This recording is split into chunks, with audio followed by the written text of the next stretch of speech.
This one.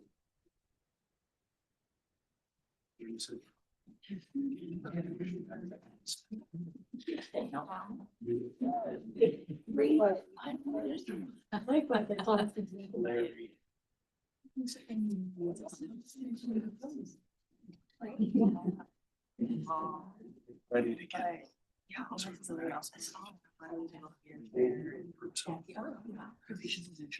sure.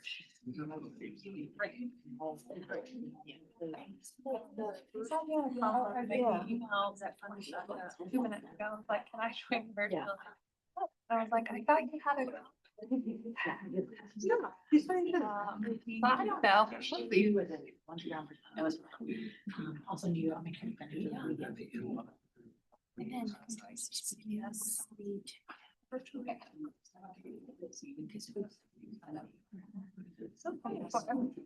All right. That's okay.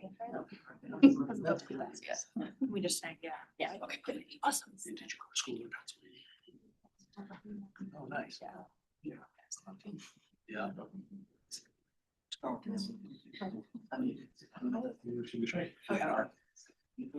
Hello.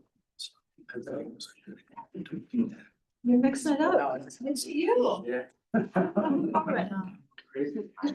It's not an exclusive group anymore. Is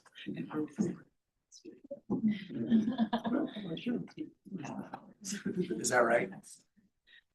Well, welcome to the right side of the Y or. It's actually called cool side.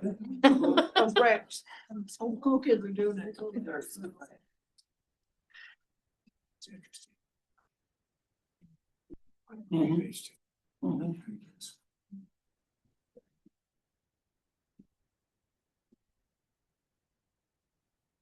March.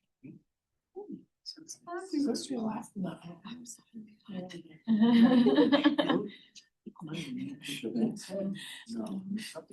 I love the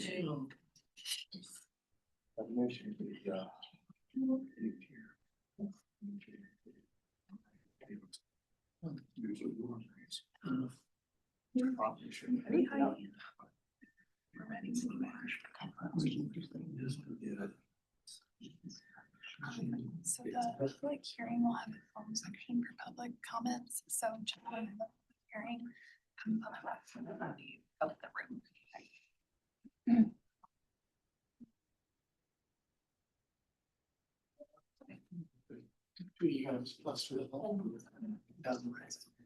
I don't see him. Yeah.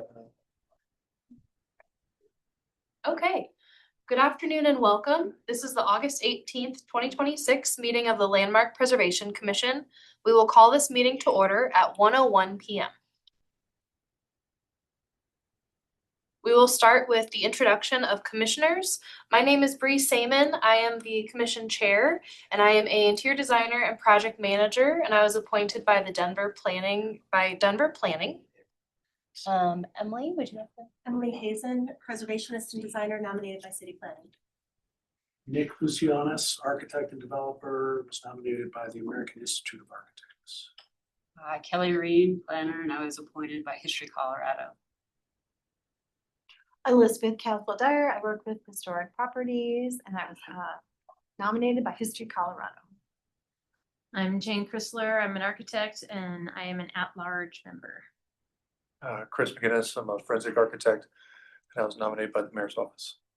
Lars Billman, general contractor, nominated by the mayor's office. And Rusty, if you could also Okay. Rusty, we'll get you moved over and we'll have you introduce yourself.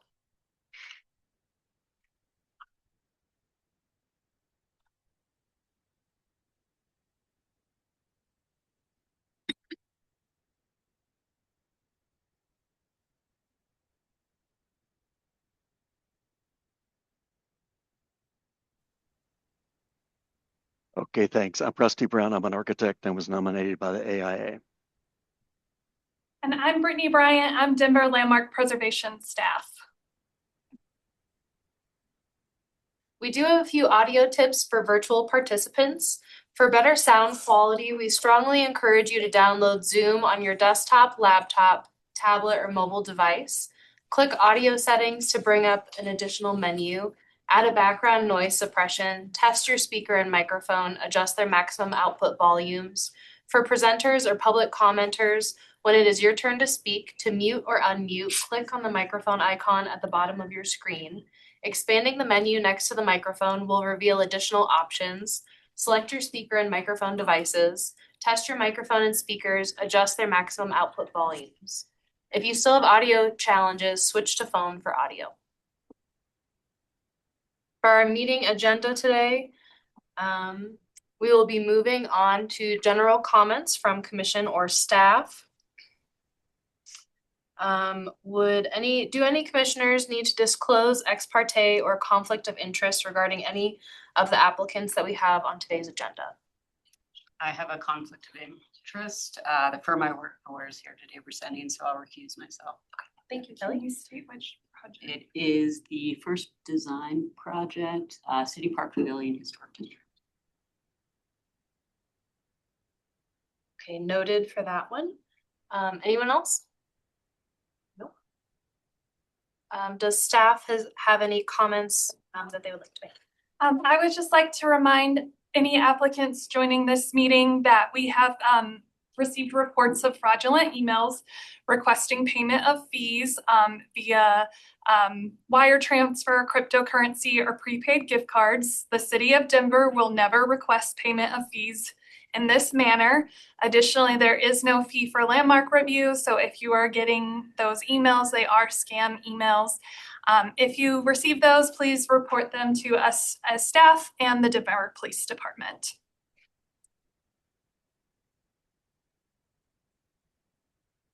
Oh, yes. The Asian and Pacific Islander Americans in Historic Preservation are holding their national forum here in Denver and Aurora on September 10th through the 13th. So just wanted to announce that for the general knowledge in case you're interested in attending that. Thank you, Brittany. Moving on to meeting records for approval. Do commissioners have any comments or clarifications regarding the minutes for our meeting held on August 4th, 2026? No. Hearing no objections, the minutes are approved. So moving into our public comment period, public comments will be heard at the beginning of the meeting for general preservation related comments and for all consent agenda, design review, violation, business, and discussion items that are not scheduled for a public hearing. Each speaker will have a maximum of 2 minutes to speak on each item. Commentators must provide their name for the record and may provide their address. For public hearing items, the chair will call on speakers to provide public comment after the item has been presented, so this will be later in our agenda. For those of you joining us on Zoom, to speak, click the hand raise button in Zoom, dial *9 on your keypad to raise your hand if joining by phone. Email landmark@denvergov.org with your name and phone number if you are having difficulty with either hand raise option. So we will start the public comment period with those folks joining us in person here in the room. So would anyone like to come up and share comments regarding any of our items that are not listed in the public hearing portion of our agenda? No, you're all here for the public hearing. Would anyone online like to make any public comments?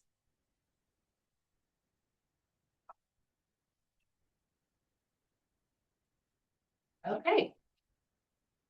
Well, then we will keep things moving. We will move on to the public hearing portion of our agenda. These are items that require a public hearing, such as landmark designation applications and certain demolition requests. Signs are posted on the property and courtesy notification is sent to registered neighborhood organizations, otherwise known as RNOs, and Denver Landmark Preservation Partners in advance of the meeting. For each item, following the applicant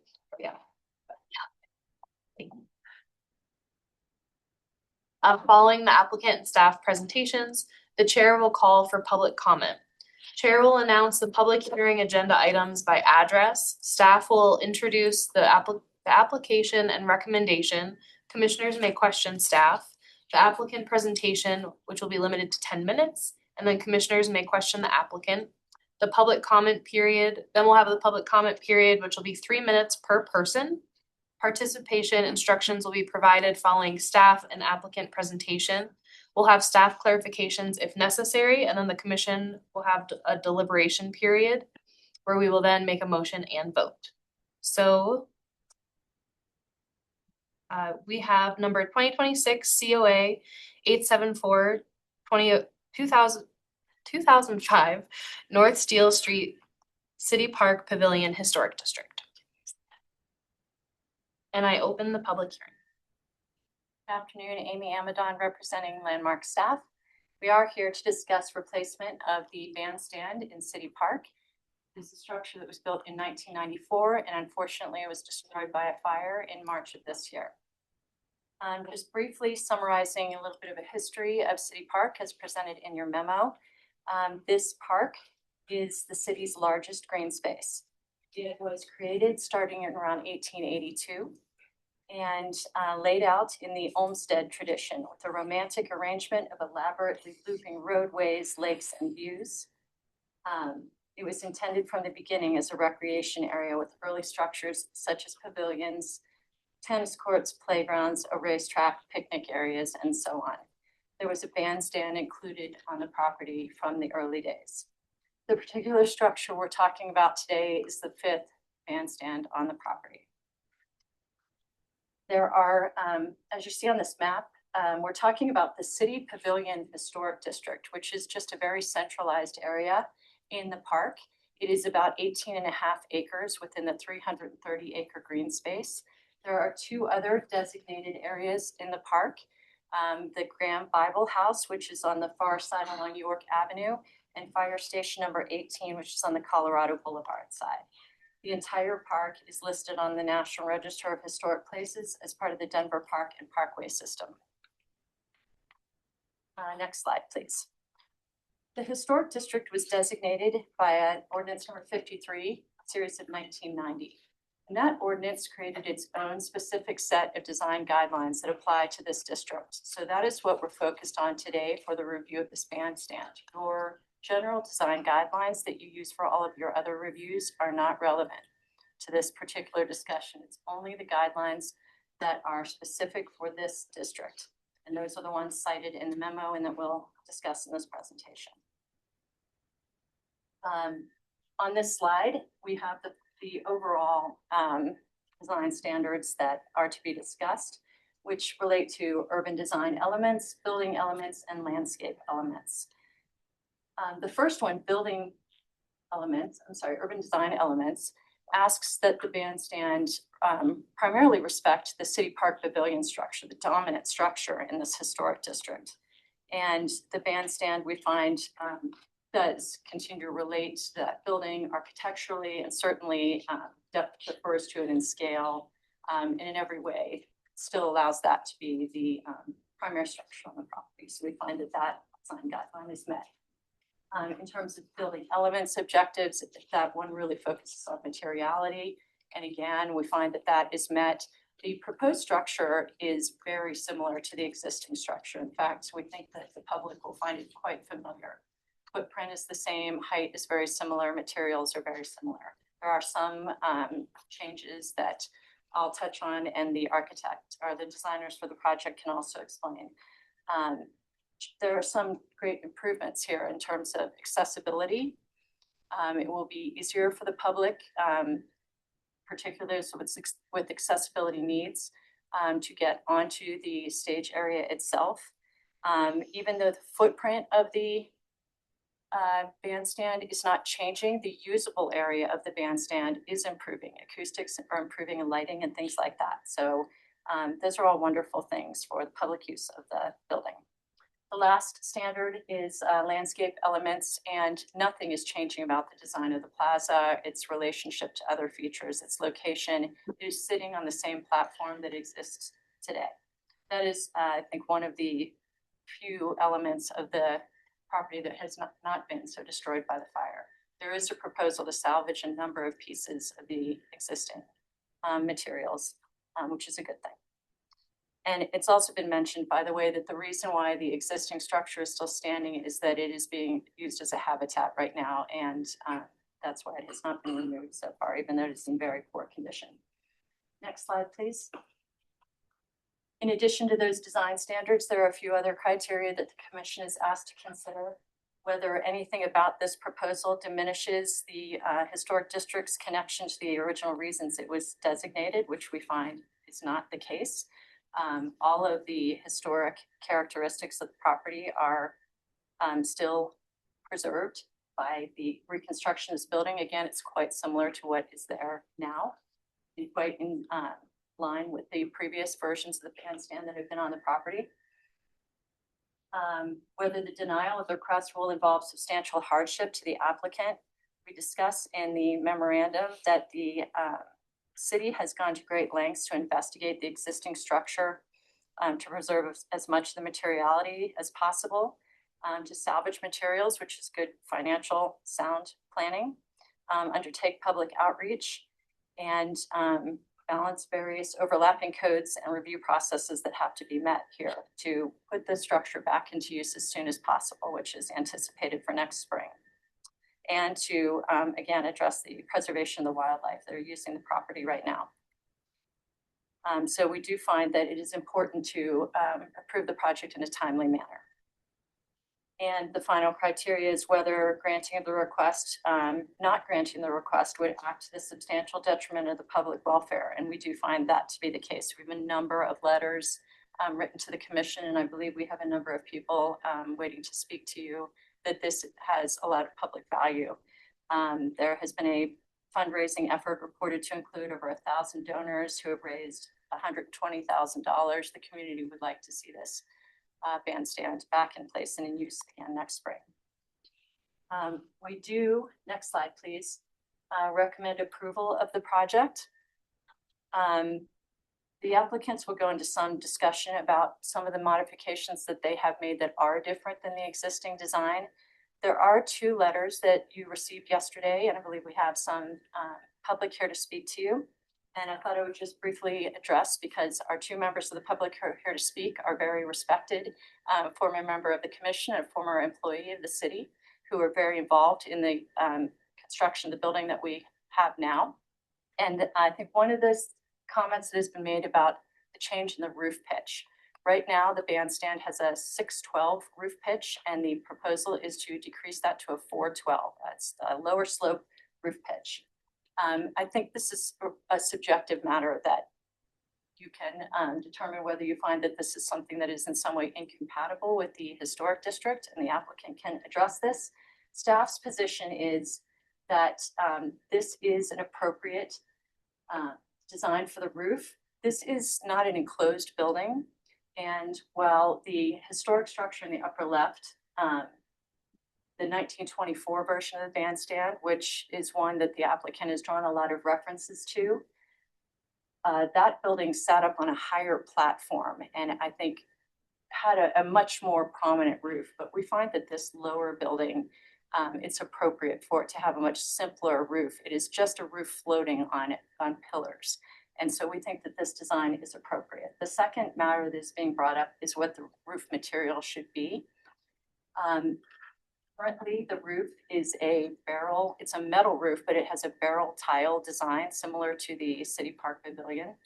What's proposed is a flat metal shingle, which is what was used on the 1924 structure. And the applicant has gone back to that reference. There's some concern that perhaps the barrel tile roof is the more historic reference, but that never existed in any of the previous bandstand versions. So staff is comfortable with the metal shingle. So with that, our recommendation is to approve the project as proposed. The only thing we have suggested is a condition of approval that there be some year of construction included on the structure somewhere, because we do find that it's important for the public to understand the history of this property. We think that when the current structure was damaged, there was some sense of loss of a building that was 100 years old, and that was not the case. We think it's important for the public to understand the history of the property, and so we are suggesting that 2027 or whatever the year is that this is completed, hopefully that's it, is marked on the building. Thank you, Amy. Does the commission have any questions for staff? I have a question. I'm not sure, Amy, if you're the person on this, but besides the aesthetics of the roof choice, is part of the decision making on that due to the newer sort of metal roof tiles and hail damage?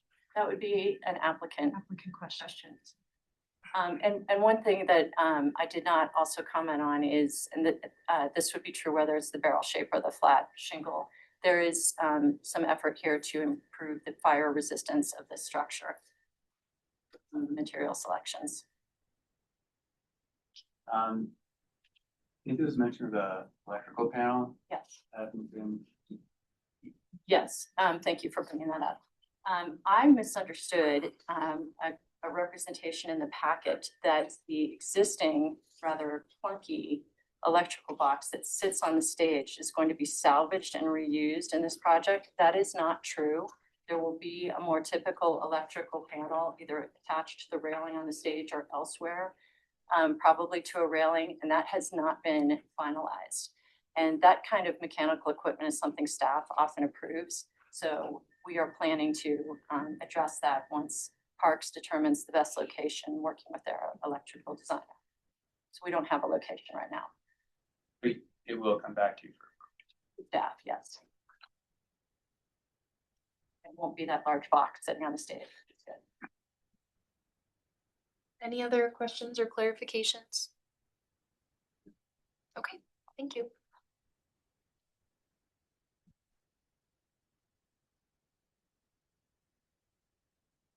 The applicant is welcome to come up.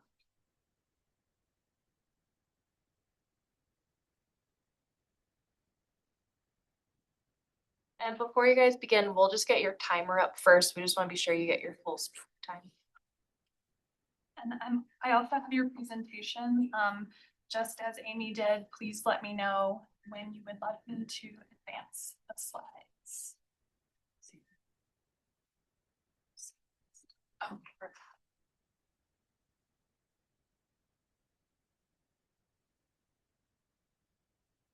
Okay, you're welcome to begin. Hi, everyone. My name is Katie Russell. I am the Denver Parks and Recreation Project Manager. I will keep it brief so the Mundus Bishop team can take over.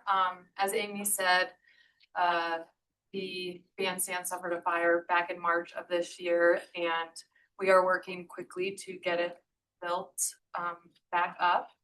And it's been a loved public asset for City Park and all Denver residents. And we are moving swiftly to get it back up in time for City Park Jazz next year, which I think you can go to the next slide. The mayor made an announcement shortly after the bandstand was destroyed, that he wanted it back up in time for City Park Jazz, which starts June of 2020 or 2027. So we have been on an expedited schedule.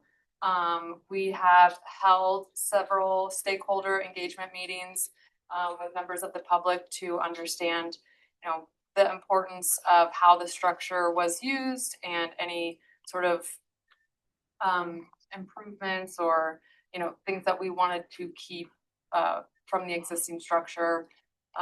We also did a structural assessment that I think Mundus Bishop will discuss a little bit further. We also held 2 pop-up events at City Park Jazz to show the community some of that structural assessment, the existing conditions, let them know the timeline of the project. And then we did a follow-up pop-up where we showed them some of our conceptual designs. It was really important that we had the community's input and support on this project. And so far it seems like everyone's just eager to get the bandstand back up and running and to start the celebrations again. It's definitely been a devastating loss to the community. So I will give it over to Mundus Bishop, our design consultant, and take it from here. Okay, Brittany, could you go to the next slide? I'm Tina Bishop, Principal and Landscape Architect. with Mundus Bishop, also a former Landmark Commission member for many years. With me today is Glenn Jarrett, our senior landscape architect as well. A couple of team members that you won't see today, one will be online, is JVA engineers who did the structural assessment. We're happy to answer any questions about that. And then Nan Anderson too, who is our architectural consultant. As you can see from the photographs up on the screen now, and also the photographs that you saw from Amy, unfortunately, the fire did take out the entire structure, excuse me, including the deck. The structure actually burnt down below and under the deck. And the majority of our assessment actually was done on one of the city's pontoons and going under the structure and looking up. And what Amy mentioned about the habitat is that it is a place where the swallows are currently, and we will not be able to begin construction until after the swallows have fledged, which we think will be in the next month or so. So unfortunately, everything that you're seeing is being removed above grade once that happens in a demolition package. Next. Amy alluded to the fact that there are a number of different structures that have been in place, and each one really is of its time and place, and many of them are remarkable little structures, beginning with one that floated on the lake. And then the structure that we have looked at quite a bit is the 1924 structure. It was the structure that was considered contributing at the time of the National Register nomination, and we know that the ordinance supersedes any of that, but it still is important to note that that is the structure that's up in the middle in the top. The structure that was in place in 1984 was built in 84. That was in place during the 1990 ordinance and had a similar roof to the pavilion, but that profile of that roof was a little bit smaller than the roof that was rebuilt in the 94. And of course, the structure that burned is the 94 that was repaired in 2008. And so we're looking at a new piece that is recognizable and of its time. If you go to the next page, we've outlined that chronology here, and we are happy to answer any questions about that. If you go to the next page. Again, you heard Amy talking about the importance of the character defining features, and I'll show you the structure here in a second, but we really were looking at ensuring that we had a structure that is of the time and place, that reflects the historic materials that are no longer extant. Interestingly enough, the historic fabric that does remain are the stone masonry piers that you can see in the photograph on the right here. Those are all in place and only need minor repair. But everything above that deck and the structure will be replaced. The metal guardrail, the turquoise guardrail, was a later addition. That too will be salvaged, repainted, and replaced. So you'll see exactly that same footprint as Amy had described, and that guardrail will go back up.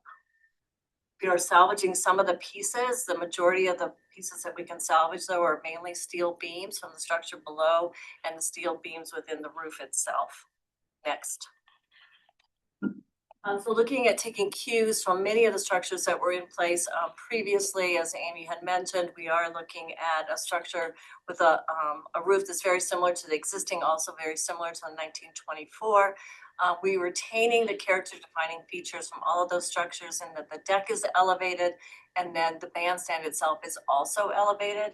We are adding accessibility to the project, and I'll explain that in the next slide in the plan. But in this case, we are looking at maintaining that mass scale and form, and that was part of the reason for choosing this profile of the roof. In order to really fit everything together as one footprint, we are also looking at a bit more of an overhang of the roof structure itself, and that does help us integrate the accessible ramp. The pieces that come back from 84 that you'll see will be the rebuilding of the crisscross of that feature that look very much the same, along with the frieze that is a wooden frieze. We are looking at a tapered column in addition to the sheet metal roof, the metal roof, I keep wanting to do that, the metal roof that will be painted red so it will match the pavilion. Next.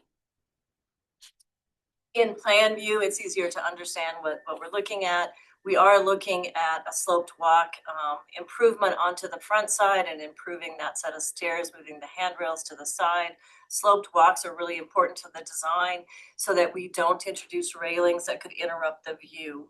One of the things I should have mentioned earlier is that really with this structure being opened with the height of the columns, we are looking to retain that view from the pavilion out across the lake, across Barrel Lake, and also that view back that makes it such an iconic structure. The backside, if you look at the plan, we have a simple ramp that goes up the backside and then a series of steps that come up on the north side. One of the key components that we talked to the community about was this idea that we really needed to improve the accessibility for those that use it. Some of the cues from the 1924 is they had a double column in that structure and those were tucked down onto the front, and you'll see that detail sort of paying homage to that detail on the front side that also gives the performers an easier way to get and step up onto the stage from the front. Another key component in the next slide that I can explain is really looking at the volume of the roof to, slide ahead of myself, talk about materials. I'll talk about the volume of the roof in a second. One more, Brittany. Thank you. No, back. Appreciate that. Here's our material board. So in addition to the roof material, we are looking at wood in a number of the pieces to replicate the wood. As Amy mentioned, fire retardant and fire resistance is becoming a very important part of the project. So all the materials that we've chosen have the ability to have fire retardant added to them. We are looking at replicating the colors of the structure, including the green, painted green on the railing, and the turquoise on that railing that wraps the deck.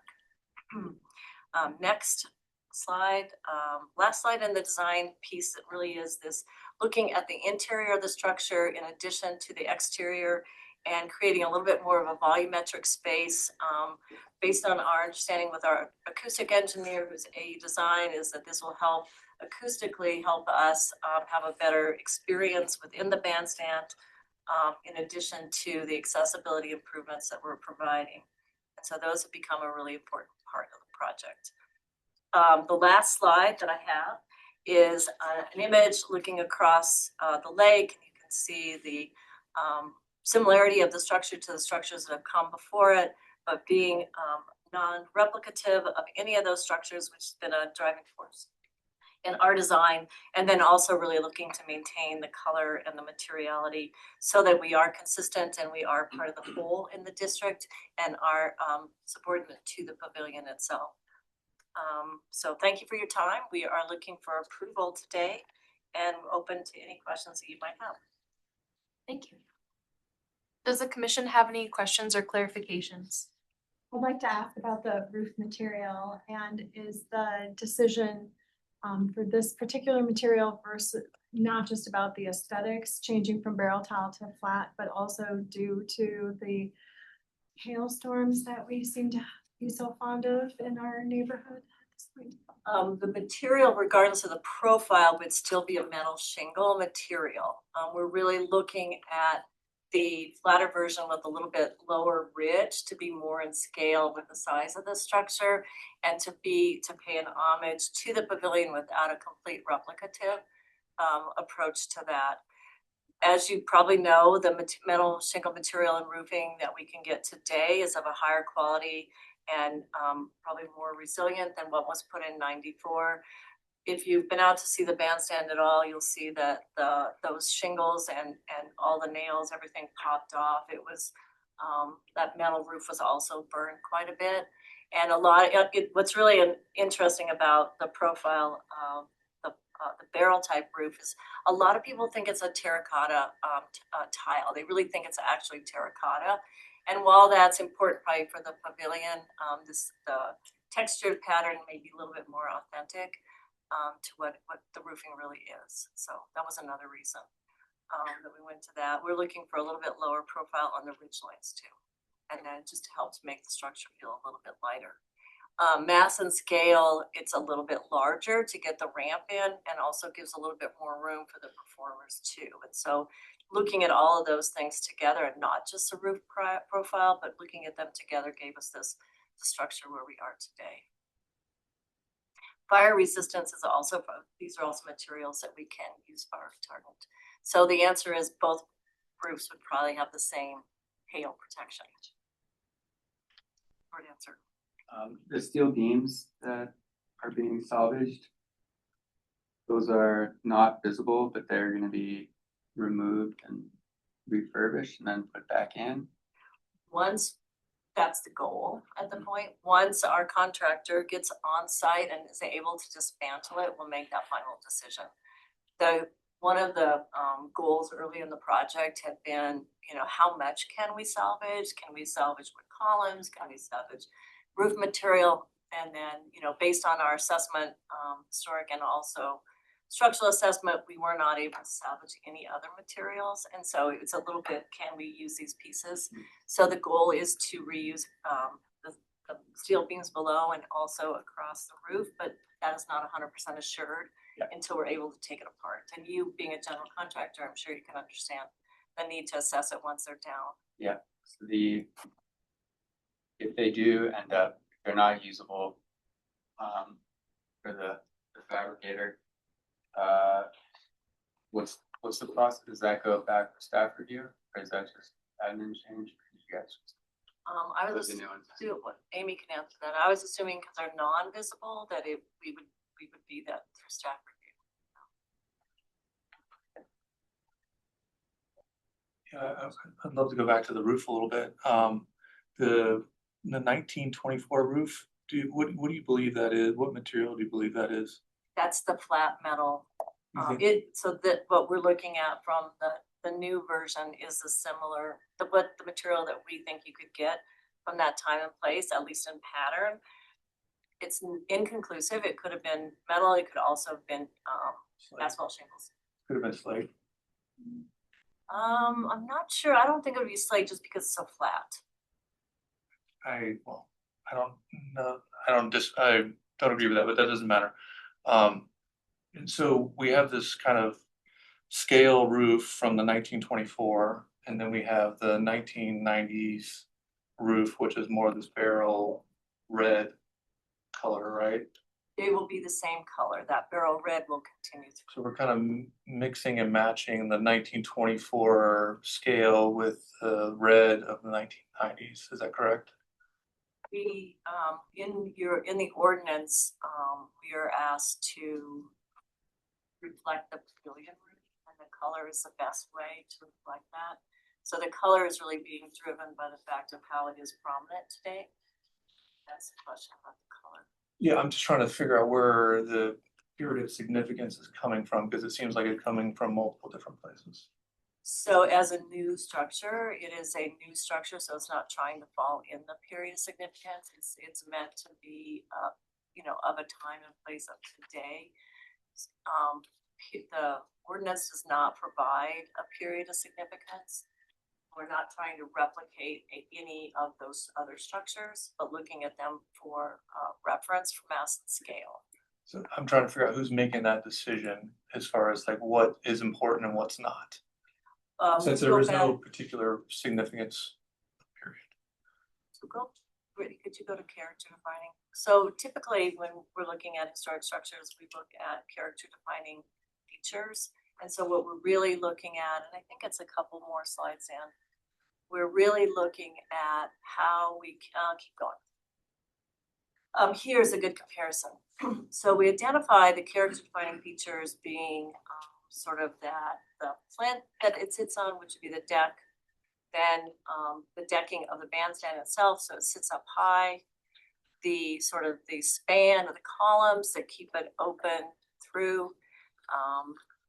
Both of these two structures and some of the ones in between had a frieze of about this scale, and then they had different roofs.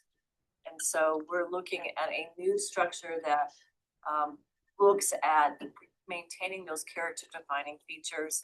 And the importance of that is also to make sure that we design a structure of that similar mass and scale to the structures that came before. There's also in the City Park Master Plan, and I think Brittany, it's one or two slides back, there is an elevation that shows one more. Okay, one more.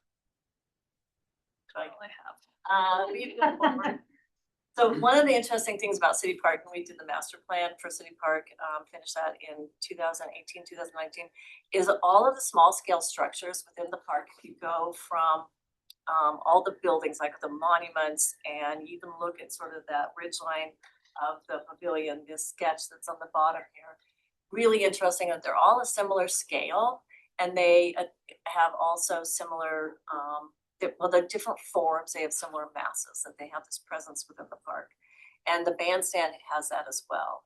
So when we went to make the ramp and do the roof, we really looked at that profile and pitch to make sure that we're staying within that scale. And that's how we come up with the design that we have.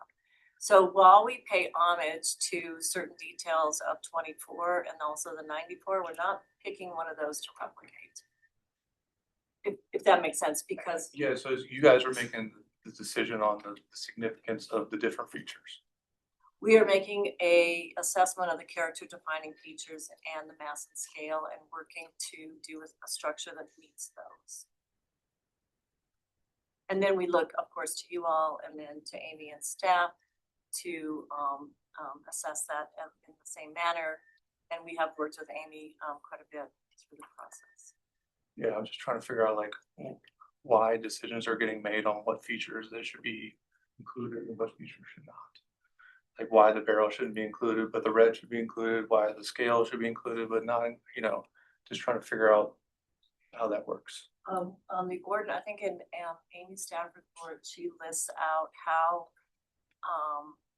the new design matches the criteria in the ordinance. And in our packet, I don't have a copy of the packet, but in our packet, we list how we meet the guidelines within the ordinances. And so it's the ordinance that is setting that up. And then we are showing how we meet those guidelines in that ordinance.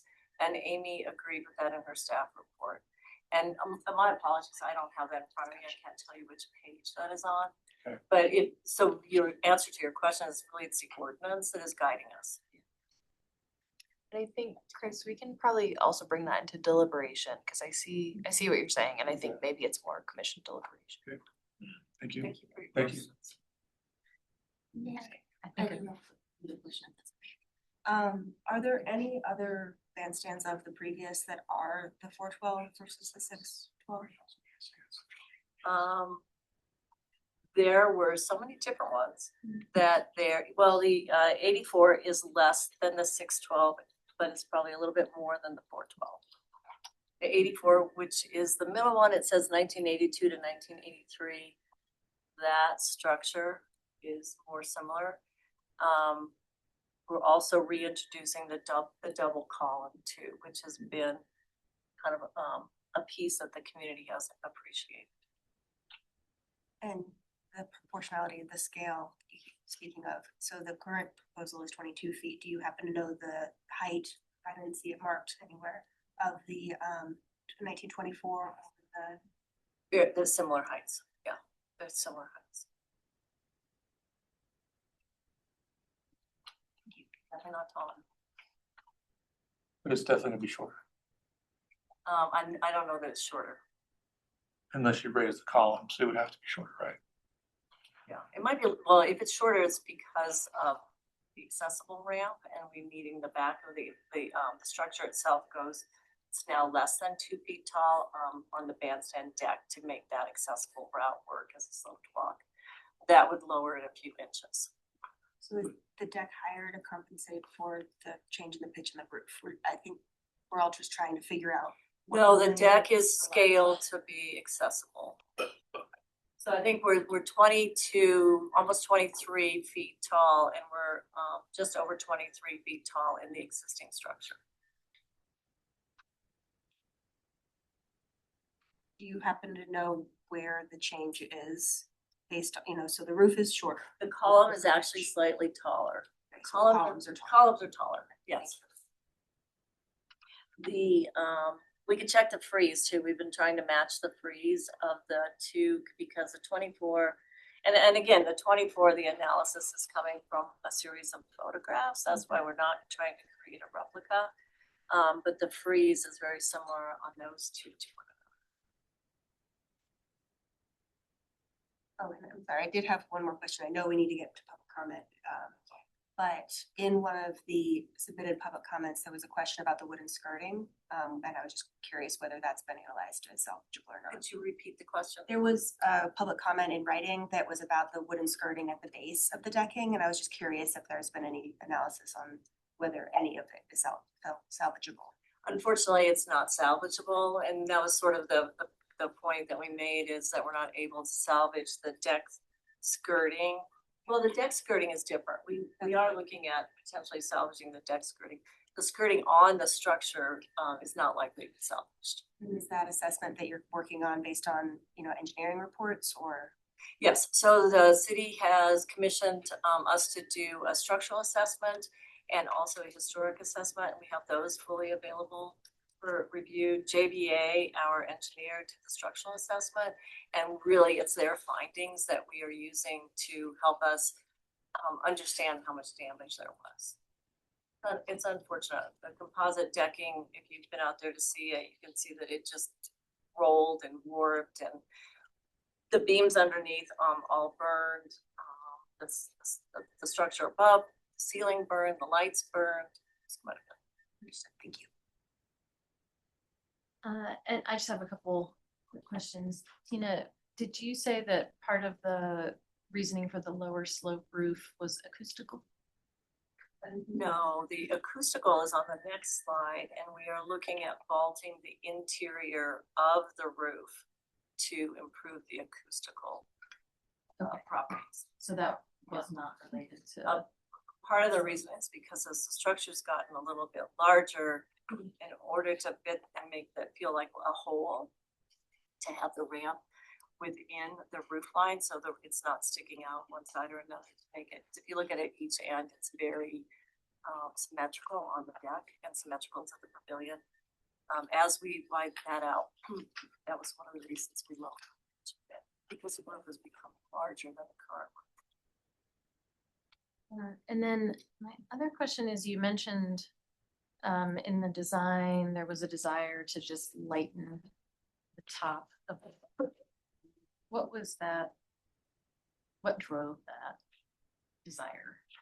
The design, that's more about the roof material, I would say, and having, because the scale of the structure is small, light and airy, looking at not having such a heavy ridge line along the edges, but having a little bit lower profile in that metal material is what we're looking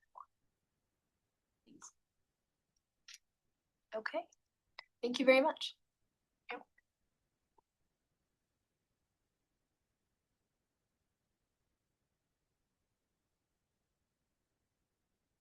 First and staff clarification. Sure thing. That's usually after public comment and everything. Oh, after that. Okay, yeah. So we'll move on to public comments. Public comment period for the public hearings. Each speaker will have a maximum of 3 minutes to speak on each public hearing item. Speakers may not cede their time to another speaker. For those joining us on Zoom, to speak, click the hand raise button in Zoom, dial *9 on your keypad to raise your hand. Joining by phone, email landmark@denvergov.org with your name and phone number if you're having difficulty with either hand raise option. When speaking for all public hearings, please state your name, clearly state your position on the proposal. And then last bit for designation hearings does not apply, so we'll skip that portion. We will start with folks in the room. So who would like to go first? Come on up, Gary.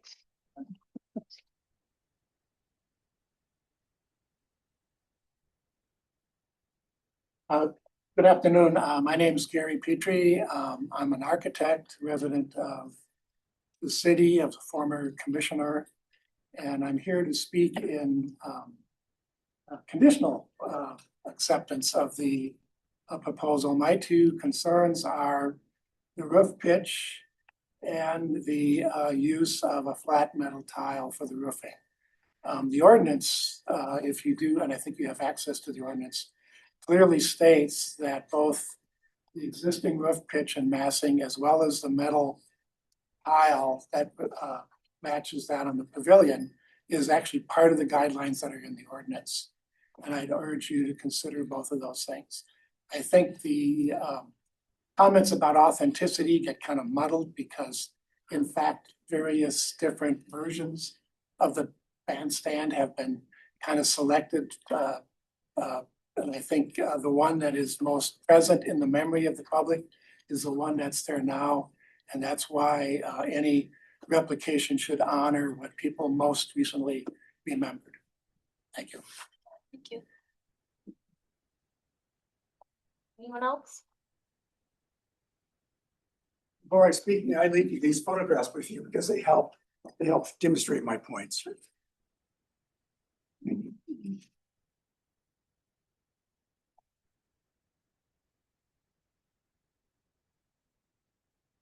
My name is Mark Upshaw. I'm a former architect.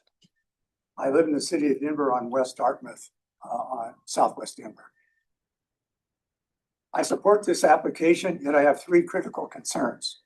I request that changes to the design be made that reflect these concerns. They appear to be minor adjustments, yet I feel they make a better historic project. I request that the roof slope remain the same as it is on the 90-foot structure. That is the existing structure. The slope would be 6 and 12, not the 4 and 12 as proposed. Without that height and mass, the bandstand will not communicate the civic presence and public dignity that is required of this special location within the park and the district. It will seem too flat and malnourished. I request that the existing style of the metal shingle be used on the roof. The existing shingles match the tile, and they are on the City Park Pavilion. Those are specific guidelines in the ordinance that you've heard about. Number three, I request that the skirt of the lower deck be salvaged and used in the same location as the new structure. And I understand just hearing from Tina that maybe it will be. It appears to be entirely intact. It is unique and well designed and probably irreplaceable. It is custom milled from clear heart vertical grain redwood. It's almost impossible to do that kind of material today. So I summarize, I remember the carpenter in charge, B. Mahoney, that built the skirt. She was a teacher at the local Union of Carpenters. She did it with skill and care. She asked her supervisors if she could work full-time on the bandstand, so it would get done in a reasonable time frame. It was a year to complete as it was, and I should mention this 94 project was all volunteer. And Coors Brewing Company and the Carpenters Union and others, the City of Denver, partnered on this effort. The response of her supervisors when she asked to work full-time was she could do that. She could work all she wanted as long as she fulfilled her obligations at the carpenter school. She ended up working weekends and evenings. I'm telling you this because it adds to the rich history and character of the place. A contemporary park visitor will not know this story, yet some of them will feel the story. They will want to be close to it. I find this true of young people. They like being around something that connects them to Denver and its story. They often schedule life events at one of our wonderful historic structures. To finish, a colleague of mine in DPR told me over drinks one evening after work that he asked his wife to marry him at the bandstand. He will never forget it. Thank you. May I keep the photographs for the record? You may. Great. Would anyone else like to make a comment? I would.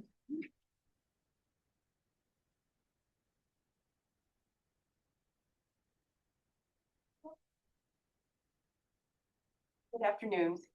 I'm Patty Paul. I'm a Denver resident. I live in the 1600 block of Albion Street, just 3 blocks from the park. I'm also a board member of City Park Friends and Neighbors, but today I'm here strictly as a resident and to give you my personal response to the design. I think it's been done thoughtfully. It's been done very speedily. Given the circumstances, and I only have one reservation, and for me, that is with the roof line. I was traveling just a few weeks after the fire occurred in April, and as I came up the elevators from the trains in DIA, I noticed, of course, the huge welcoming shot of Denver from over by the museum that looks out over the lake. And I noticed how prominent the bandstand is in that picture in front of the pavilion. And I believe that the roof structure is part of what makes it prominent and important.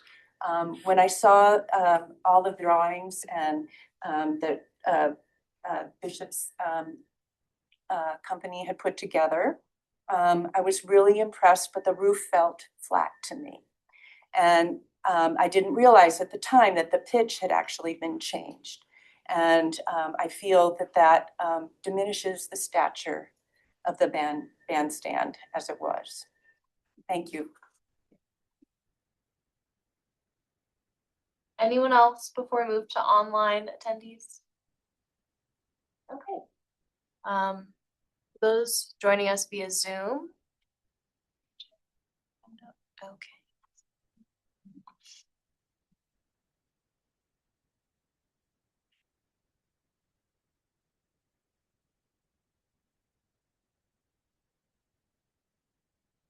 You should be able to unmute yourself.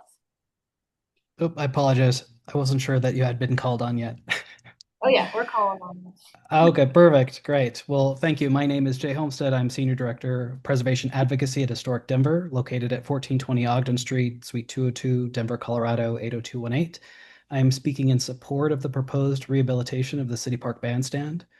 Some form of this bandstand has stood in City Park for nearly 130 years, and across that time, it has been rebuilt and reimagined again and again, beginning in 1896 and most recently in 1994.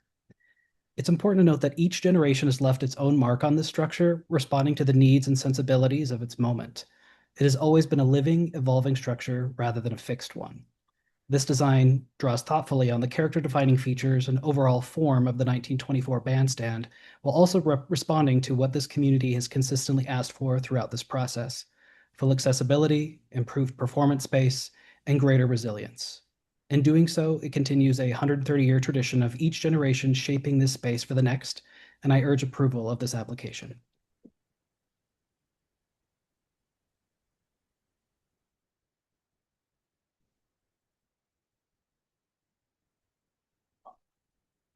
Is there anyone else joining us online who would like to make a comment?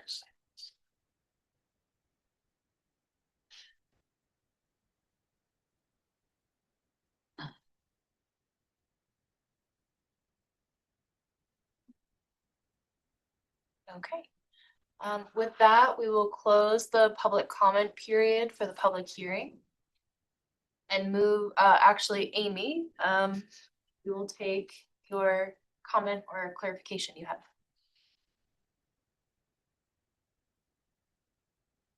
Hi, Amy, I'm the Denver Landmark staff. I just wanted to respond to some of the comments that were being posed, or the questions that were being posed to the applicant about what the frame of reference was for the design. And I think all I'm going to do is reinforce how hard your job is. But it was stated in our memo, there is no period of significance established for this historic district. Usually you're told which structures are the ones that are the determining factors that should be referred to for any new construction. In this case, nothing has been said. We could refer to the National Register nomination, which established this, I believe, 1957 and earlier, but the historic district itself says nothing. The design guidelines that you're using were written in 1990. So they were written before the existing building. The existing building has not been established as historically significant or something that has to be replicated. The applicant has explained that they have tried to touch on the best of everything that's come before, and I think Historic Denver has said something to that effect. So again, I'm not necessarily answering your question other than to say that there isn't a requirement that any of the previous versions be replicated in some way. It is more a reference to look to their scale and massing and materiality and perpetuate that. And again, to say that your job is difficult, to one of the previous comments that the existing height of the pavilion is part of its value. One of your guidelines is that the I'll have to find what it says, maintain the prominence of the pavilion structure and the view shed from the west side. So it actually is supposed to be low in scale and not challenge the height of the pavilion building adjacent to it. Yes. So the fire damaged pavilion that's there now, remnants of it that are there now, was constructed after these guidelines were Yes. written and accepted. Yes. And so the structure that preceded it, what was the roof slope of that structure? Because the guidelines are very specific about preserving the roof slope. So was it changed when this new structure was constructed? I don't know. I don't know that there wasn't a photo on the screen. I don't know what documentation we have. I assume it was similar, but I don't know exactly. And the language still, it does not say it has to be replicated. It talks about being similar to it, and it talks about I'm reading 1A in building element objectives, and it says the basic proportions, massing, and roof shape and slope. yes.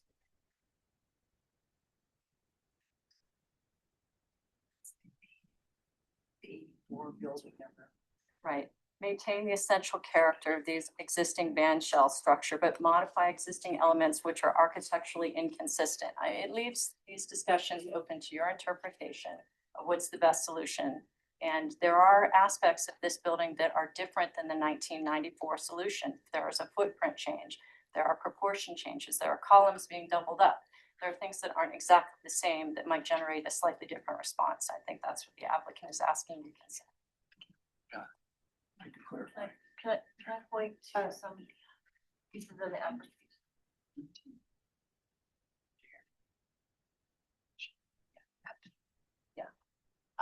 Yes, so I will allow, you had a clarification first about the roof slope, so we'll allow. So I didn't come up there. No, you can do it for me. Okay, so the clarification is, so I managed the projects, I managed all the projects in the City Park Pavilion District from 1992 to 1995. So the clarification is, if I can point, if you look at the 1984 structure, this one here, what we did in 1994 is we basically reclad the structure and gave it the accessibility out in front. And we really cleaned up the quality of the structure. So this roof slope, 6 to 12, is the same as this roof slope. The guidelines from 1990 were written after this was built, and they make reference to how this would be modified. That's my clarification. Thank you. And yes, your clarification. I was going to point you to the same photograph, that 1984 was the reference that was made, and that we weren't able to determine the roof pitch on that, and Mark has more history with that than we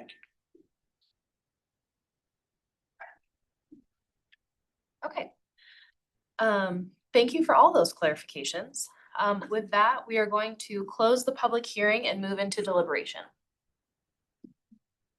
Yes. I'll go first. I have two things to say.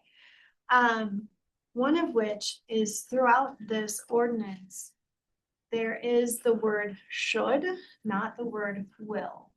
And I have been to court on will versus should. And will means that you have to do things this way. And should means it's a suggestion. And so it's very noticeable to me how should is all through this. The ordinance does not say this will be the same size, this should be referenced, this should be. So it's intended to give leeway with that word. And then the other piece that I'm probably, preaching to the choir about, but preservation briefs which supersede all of our stuff, they consistently say that unless it is something as a specific restoration or preservation project, that they should be of the time in which something is either built or put on to a building. You should be able to look at a building and get a sense of the time that it was, as opposed to it being something from another time. And having had, you know, old fashioned light fixtures and all kinds of other things, you know, turned down by commissions for projects over the years, that is an important thing to keep in mind as well, that I do think the applicant references the past while making this of the present.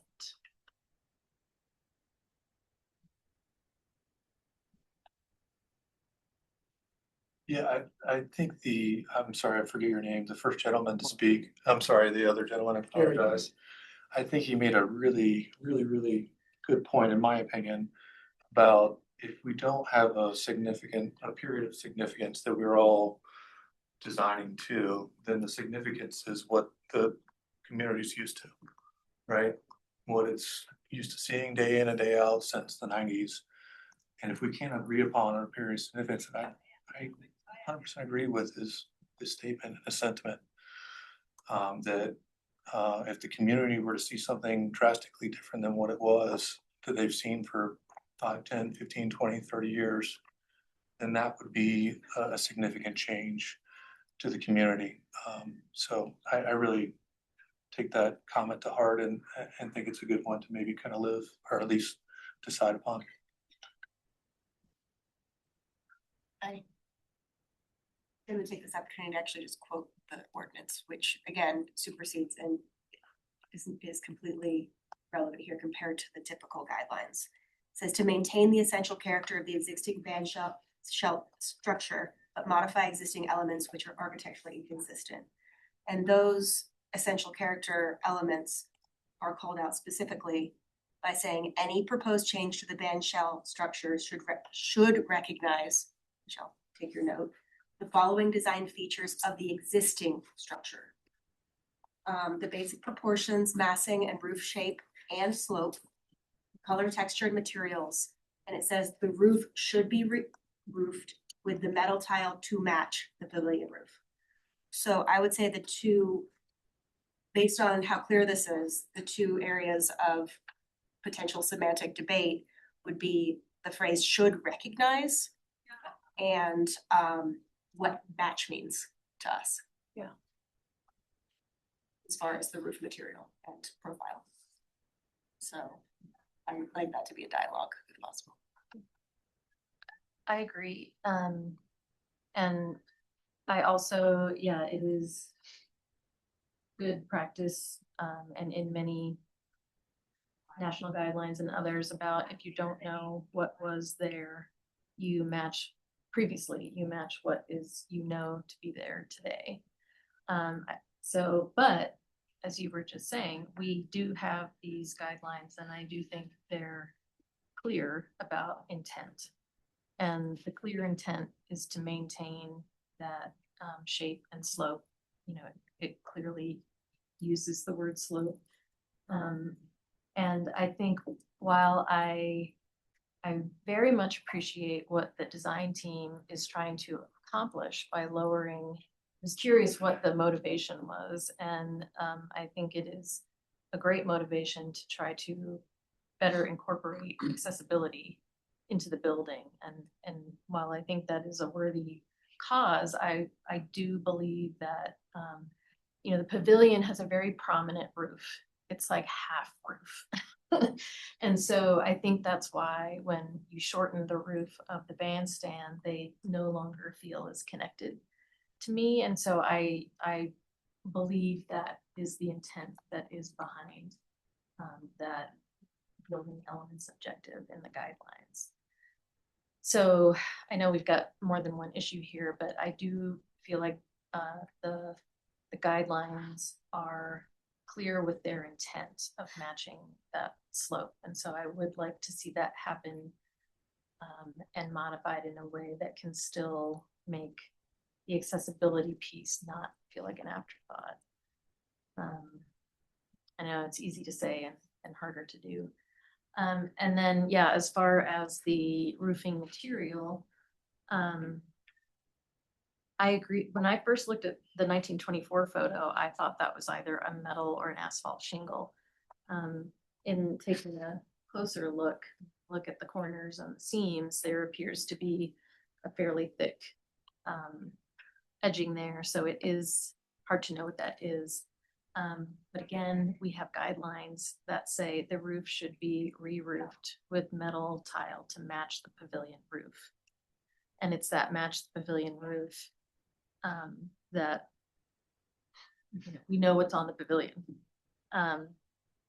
And again, so those are my thoughts. I do appreciate the thoughtfulness and the difficulty, or the thoughtfulness of the design team and the difficulty of sorting through all of this and the desire to make it an even better performing, longer lasting building. But, I see our job as really enforcing the guidelines. It's hard to ignore what's on the paper. I don't think.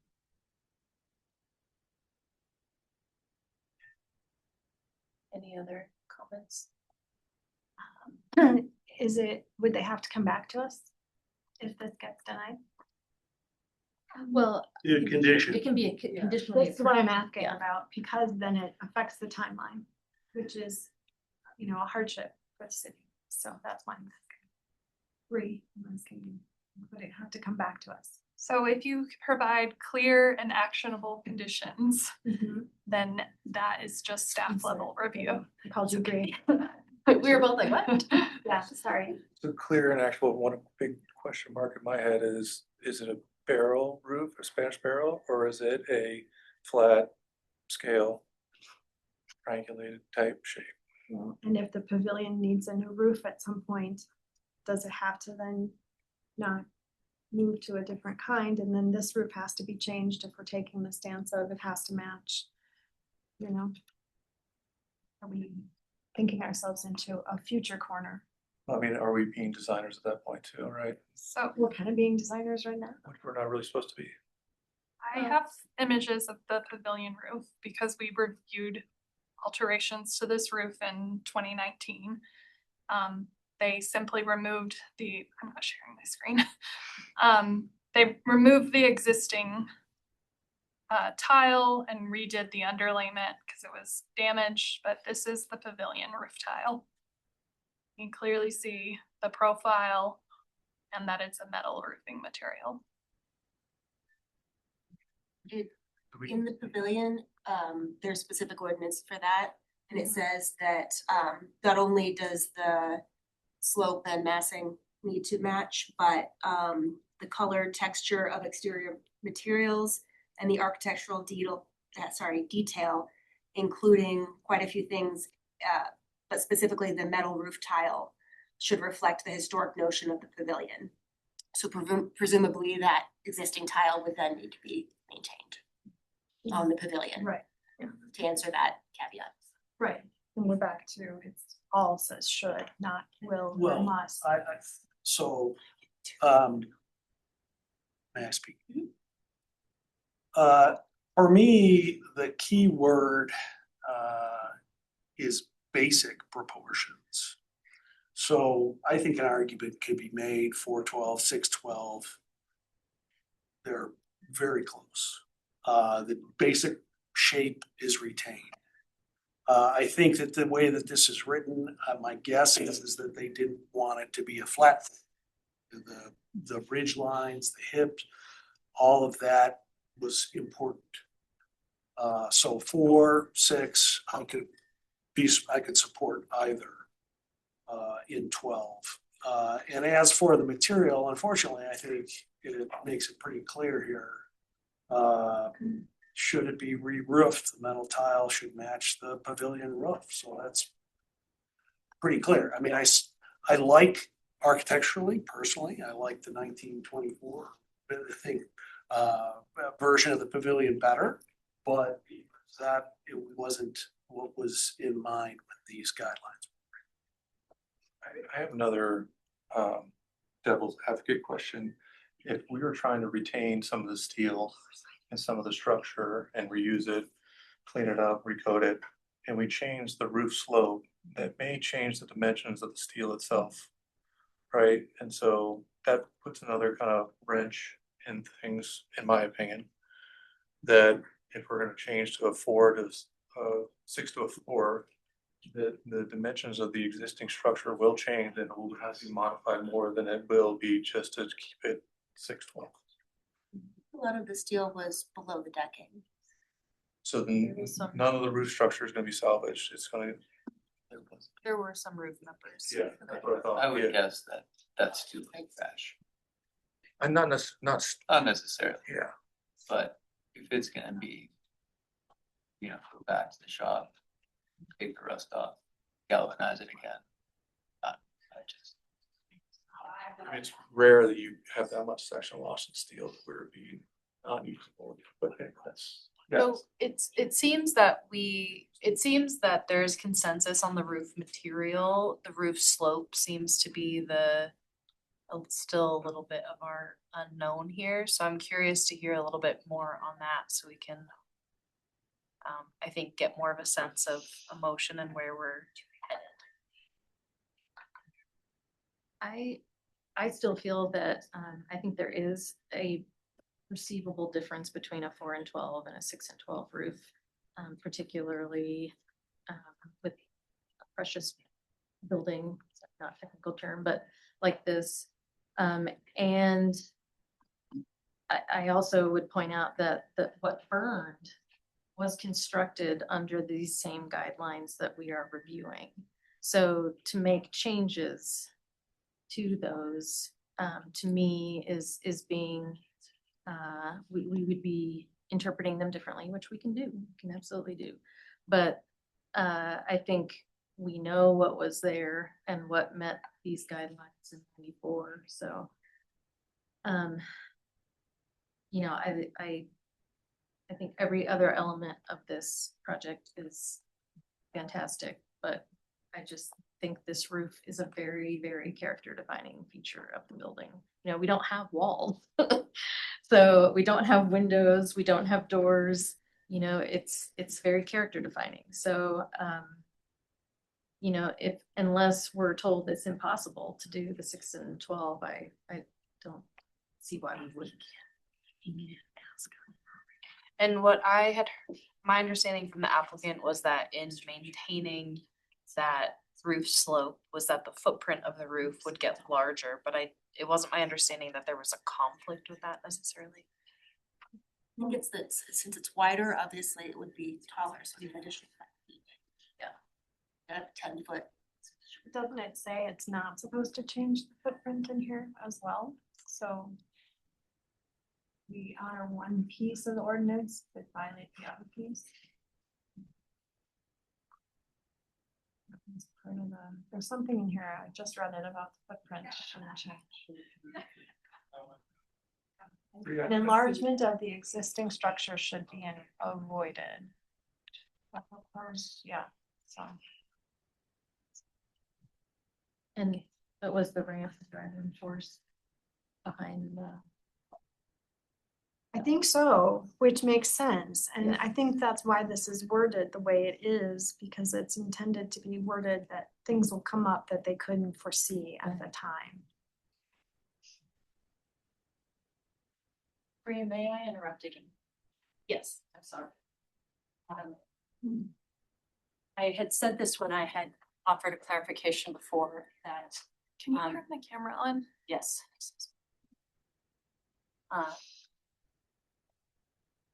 This is not exactly an apples to apples comparison to the existing structure. They have changed the footprint of the bandstand somewhat. And so by changing this to a 612, it will make the building taller. The applicant is describing to me that it will become approximately 2.5 feet taller because the footprint is larger. So these are things that you do need to take into consideration. That's part of the reason that they changed the pitch of the roof. They're trying to make better accessibility onto the stage. That's expanded the footprint of the structure. These were intentional choices that they had made, and we just want to make sure that you understand that. And is that 2 feet taller than the 94 structure? 2.5 feet taller than the proposed structure that you have in the packet, and how does that relate to the existing structure? Closer to 2 feet tall. So because we were looking at mass scale proportion altogether, we chose to keep the roof height a similar height. So by adding the barrels back in, by adding the 6'1", we will increase it almost by 2.5 feet. And so what you're seeing is a similar size structure in plan, but the roof itself is larger because it's encompassing that 3-foot wide accessible ramp. So that footprint is wider by that amount. And that's to ensure that we don't lose the space for the bands. So that we didn't just make the bandstand smaller for the ramp. It was everything sort of works together proportionally. And did you say the columns were raised though? The columns are slightly taller than they are currently in order to get that horizontality and to ensure that we have that view across the lake. And that's because of the accessible ramp being slightly, the deck is slightly lower, so we don't have to have handrails. Like if we were to keep the 2-foot deck, we would then end up with a lot of railings around the structure. So we lowered that slightly, raised the columns a bit, because the roof's bigger, so we kept that pitch down to make that happen. And then also without the barrel, because it's a little bit thinner profile of the roof, it does look a little bit better. You know, one idea might be to match the pavilion roof, but maybe with not as large of a barrel, because that barrel on the structure for the pavilion is quite big. It's scaled for a large building. So that becomes sort of an issue. But that's why I explained it more in mass scale and proportion. Thank you. I would be in support staff report. Yeah, I think the should versus will comments were pertinent. Emily's direction is great. There is no period, so I think it was clearly very well thought out without having somebody in the room to basically guide their redesign. The balance between accessibility and the roof and footprint, it just seems like it's been thought out, and without having somebody in the room to redesign it with them, it seems like a bee's nest. And not that this isn't a great product as it is, but there's trade-offs.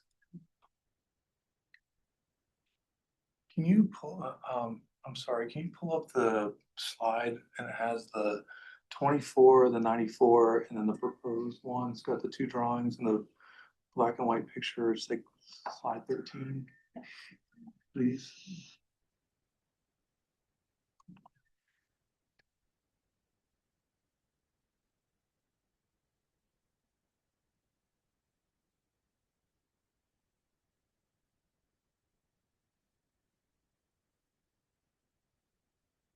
All I want to point out here to my colleagues is the difference between the 1994 roof and the proposed roof, and how big of a difference that is in aesthetics.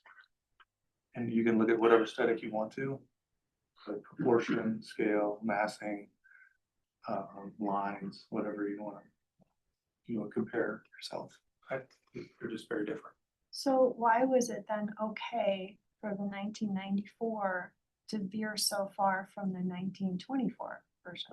I wasn't there. No, I know, I'm just saying, you know, why is it okay to have changed it for 1994, but not okay to change it now? I would argue that the 24 looks pretty similar, other than the, well, I guess the dormers or whatever those things are, to the 94.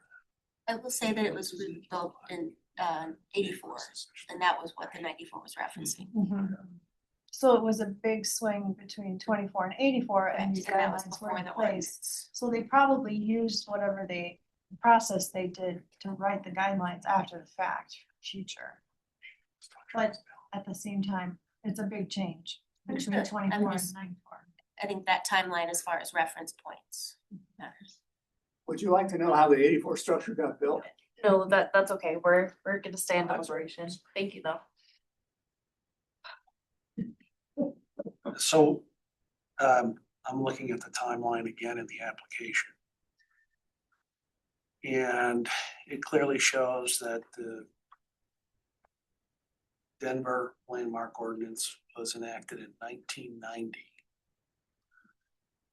And then in 1994, the bandstand was reconstructed after the ordinance was adopted, and it introduced the metal barrel tile that's red, right? The 84, we all agreed, the 84 structure, which was in place at the time 90 was drafted, has what appears to be like a cedar shake almost roof.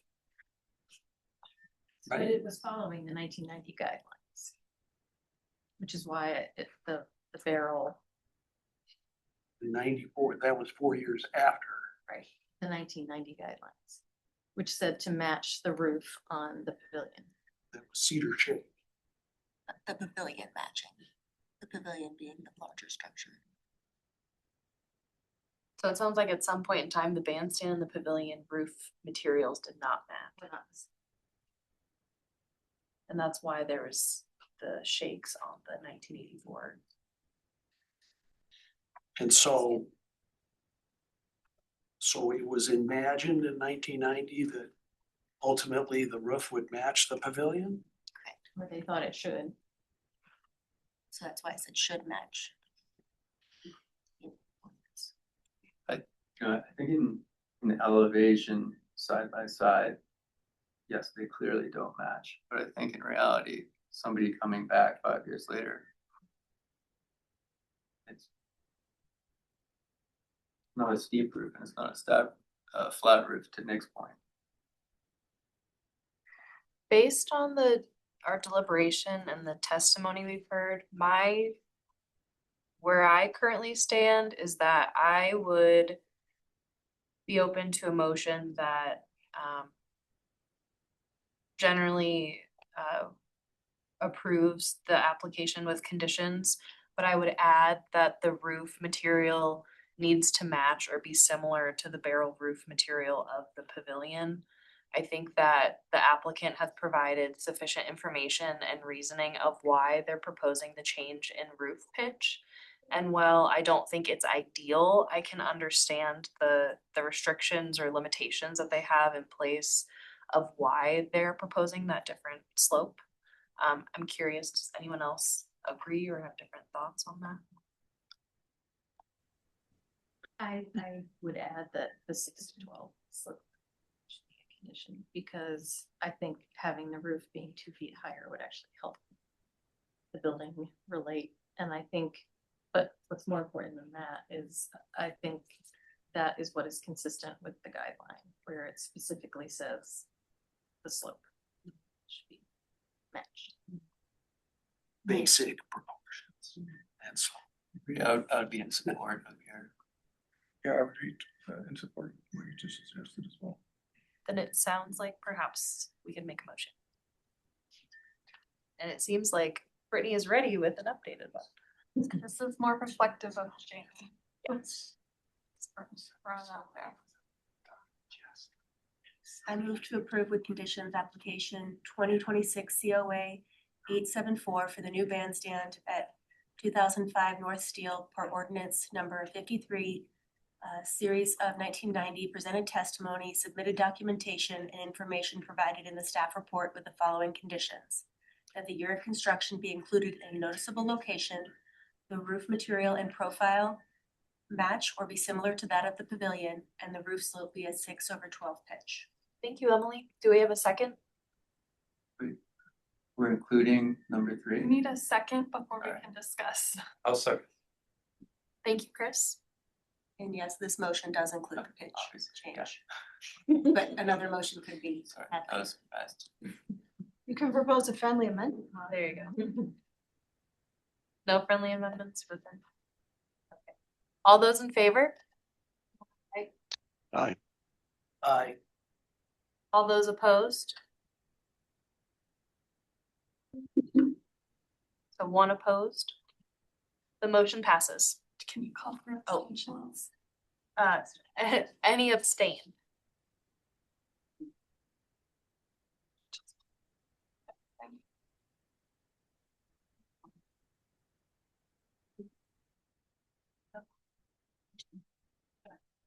And if someone just go grab. Okay.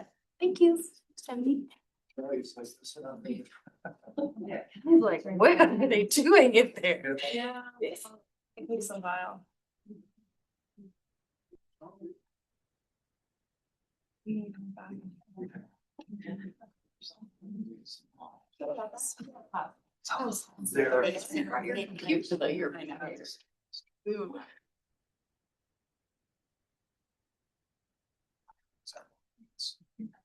I feel like we're.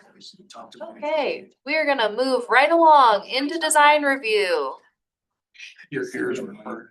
These items require individual consideration by the commission and are reviewed and discussed separately before a motion and vote is taken. The chair will announce the design review agenda items by address. The staff will introduce the application and recommendation. Commissioners may question staff. We'll have the applicant presentation, which will be limited to 10 minutes, where commissioners may question the applicant.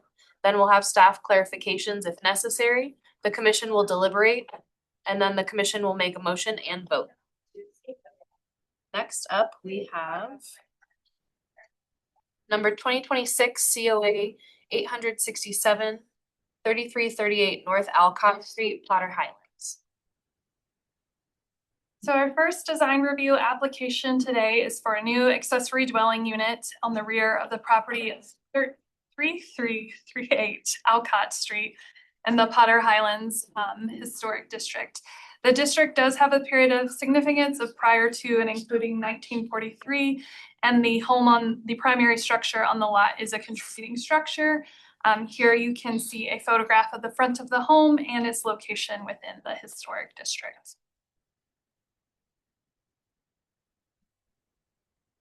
So this application does include demolition of the original garage structure, which is located roughly on the north side of the lot.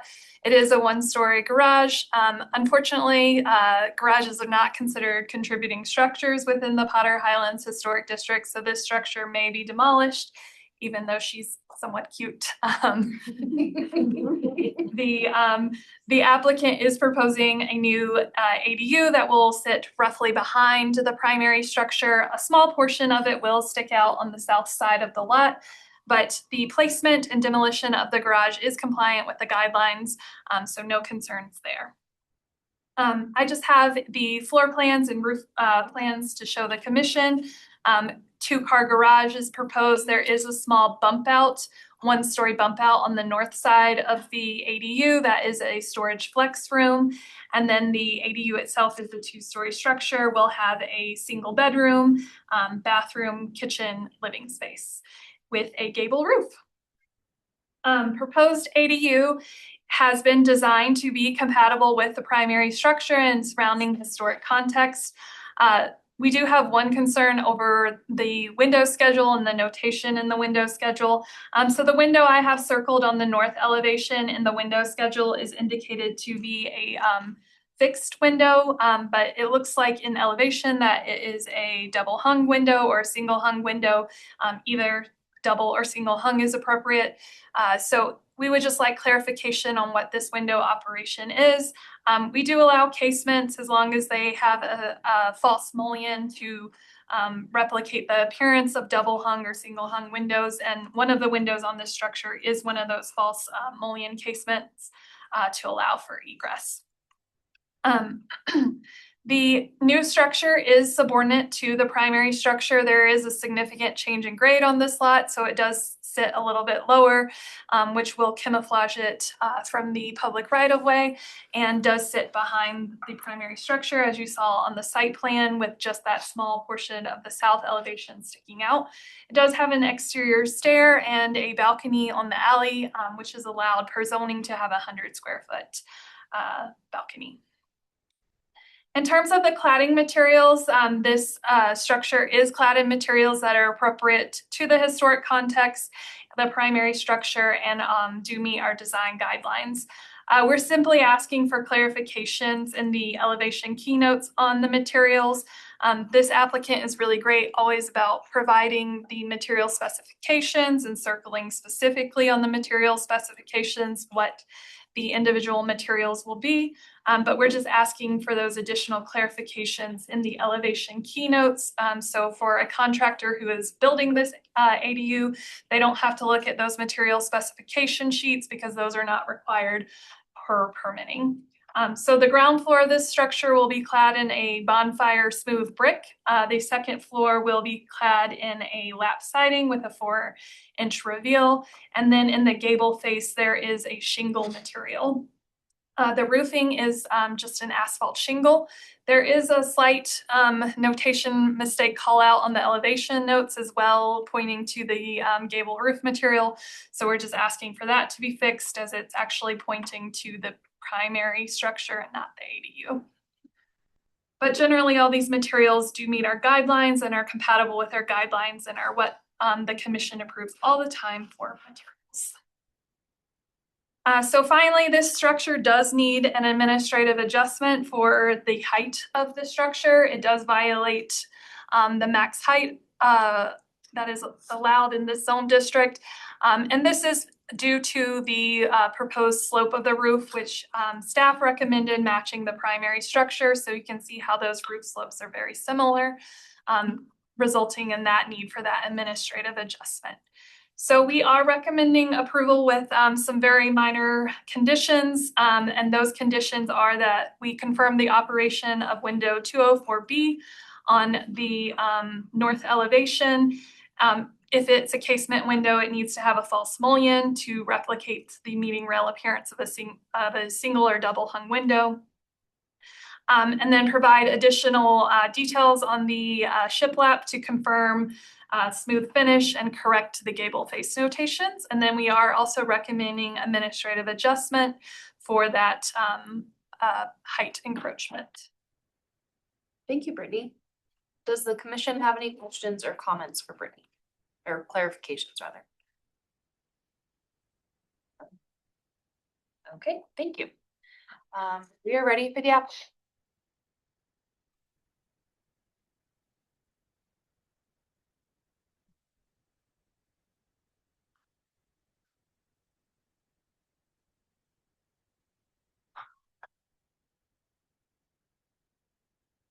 Should be Robin, Heidi.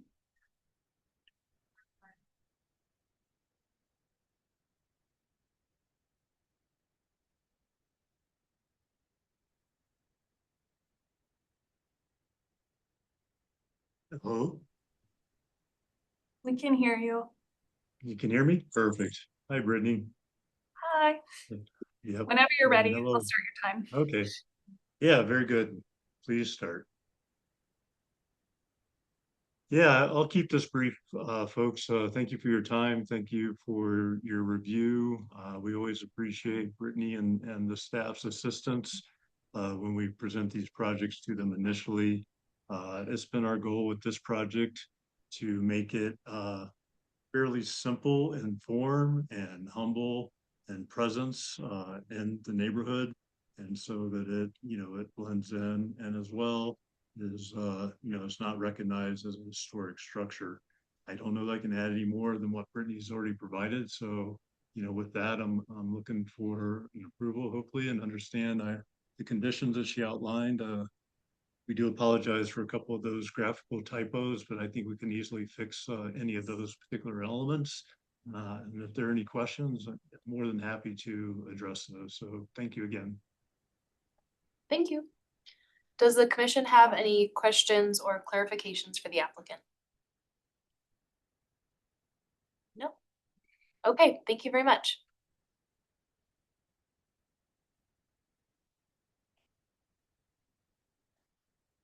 So moving into deliberation. I think this application seems pretty straightforward. I agree with the staff report that had noted some of those discrepancies just in the documentation of the materials, and so just making those modifications.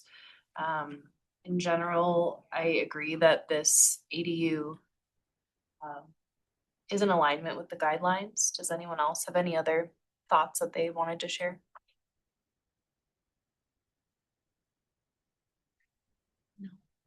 No, I agree.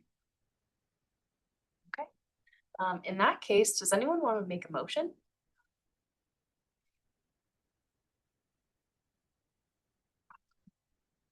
I'll go. Yay.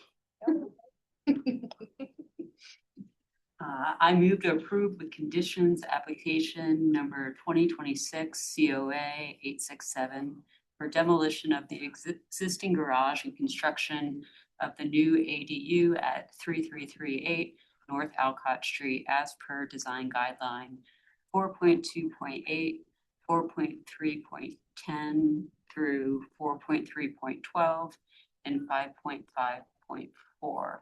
Presented testimony, submitted documentation, and information provided in the staff report with the following conditions. One, confirm operation of window 24B and to be single hung or casement with false mullion to replicate a meeting rail appearance. And two, provide additional details in the elevation keynotes for the shiplap siding to confirm smooth finish and correct gable face notations. I move that the Landmark Preservation Commission find that conforming with the zoning standard for height would have an adverse impact on the historic character of the Potter Highlands Historic District for the proposed ADU per section 12.4.5.2 B of the Denver Zoning Code for application number 2026 COA 867 at 3338 North Alcott Street. Thank you, Kelly. Do we have a second? I'll second. Thank you, Emily. All those in favor? Aye. All those opposed? I'll abstain since I had to step out and miss that. Okay. With that, the motion passes.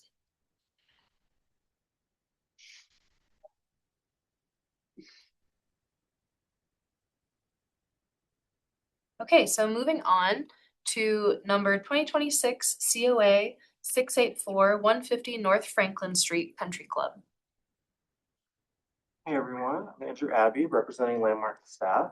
Staff is presenting the application for 150 North Franklin Street, contributing property in the Country Club Historic District. The applicant is Chalet, and the scope includes a rear addition, a new detached garage, associated site work, and proposed administrative adjustments. Next slide. The property is a contributing two-story brick Tudor Revival residence built circa 1935, sitting on an interior lot. It falls within the district's period of significance, which runs from 1902 through 1945. It is situated in Council District 5.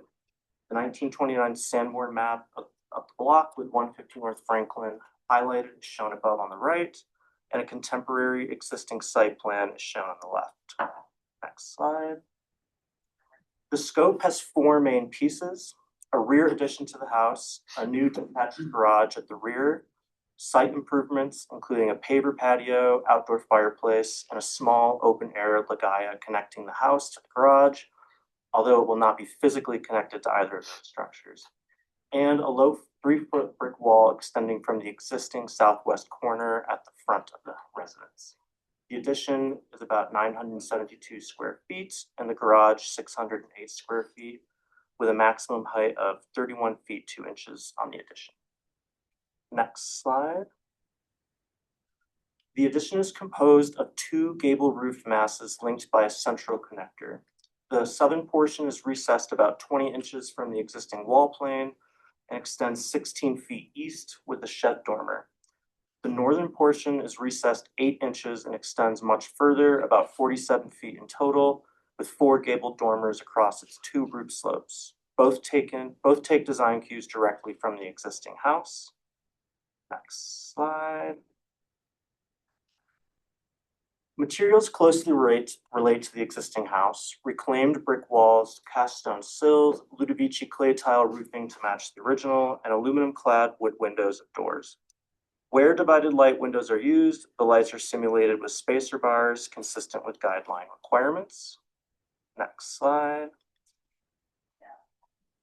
2 things flagged for your attention here. First, demolition. The project removes 37.3% of roof area and 38.4% of wall area.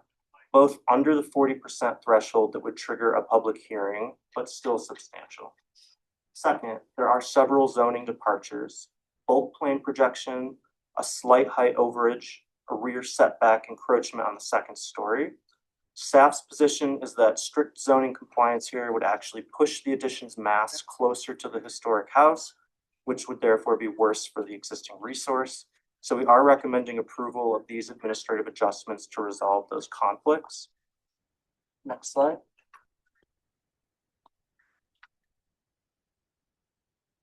Against the Country Club district-specific guidelines, the project meets every applicable standard: setbacks, garage subordination and alley access, roof form and scale, and material compatibility for both walls and roofing.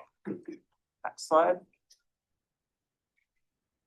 On the broader citywide guidelines, the project meets the large majority of applicable standards: subordination, massing, open space, materials, window and door design, roof compatibility, and site features. I did want to flag 3 guidelines for potential discussion. Guideline 2.2.1 on preserving original materials relates directly to the demolition percentages I mentioned previously. Guideline 3.2.5 on avoiding damage to historic fabric.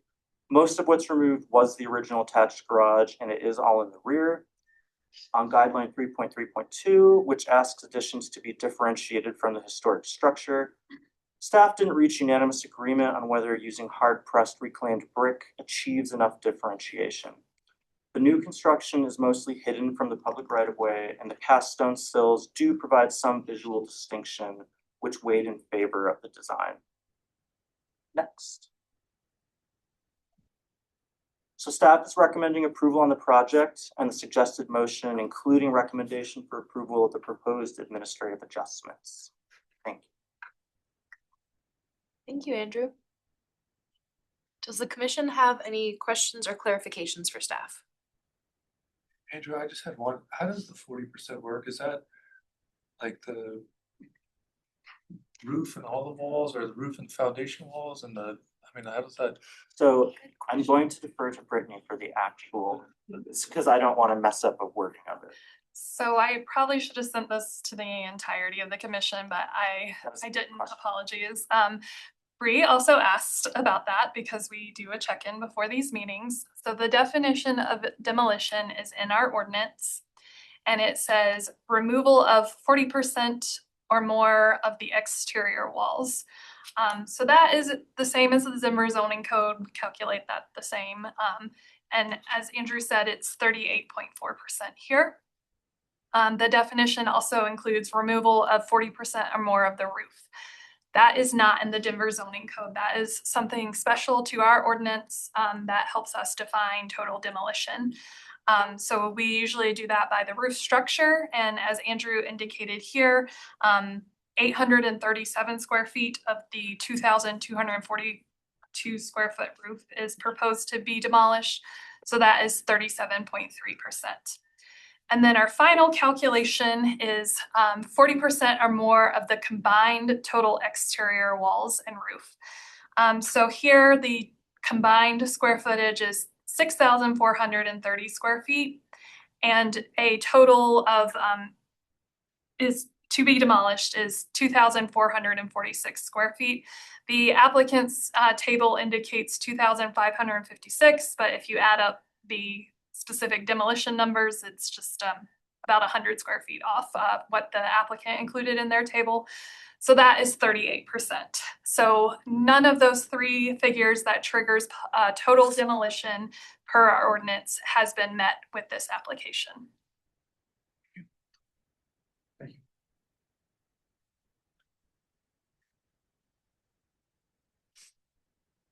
Okay, we are ready for the applicant. Should be online, shouldn't it?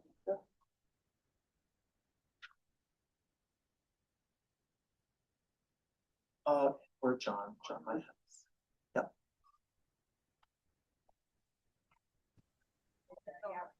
Okay. Hello.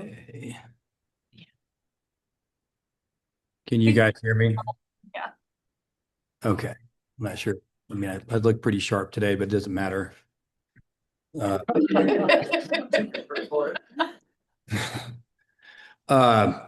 thank you, staff, for all that you put into this.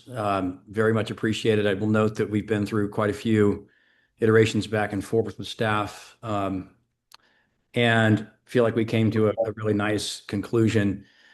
I initially had a large chimney on the side of the rear addition, which we worked to remove so you really couldn't see it to create greater subordination from the street view, which is predominantly from the southwestern corner.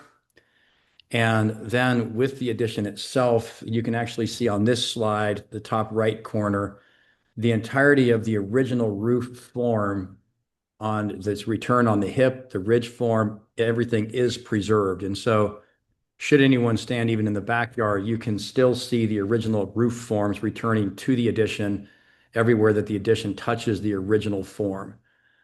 And so that balancing that is what sort of pushed us backwards into that administrative adjustment zone, which is a slight area. But it was the most conforming thing we could come up with to craft this addition and completely respect the original historic volume. That's what led to the detached garage form. And in Country Club, there are several examples of loges connecting garages to houses. And so that idea came together. It's a zoning conflict for it to touch the house. And so we detached it. So you still get some shelter and it kind of frames the outdoor fire pit. So we felt like that was a good design solution. The bigger area of debate after we solved all of these was the materiality of the addition. And what I initially started was with a clinker brick, so there would be a drastic distinction between the two.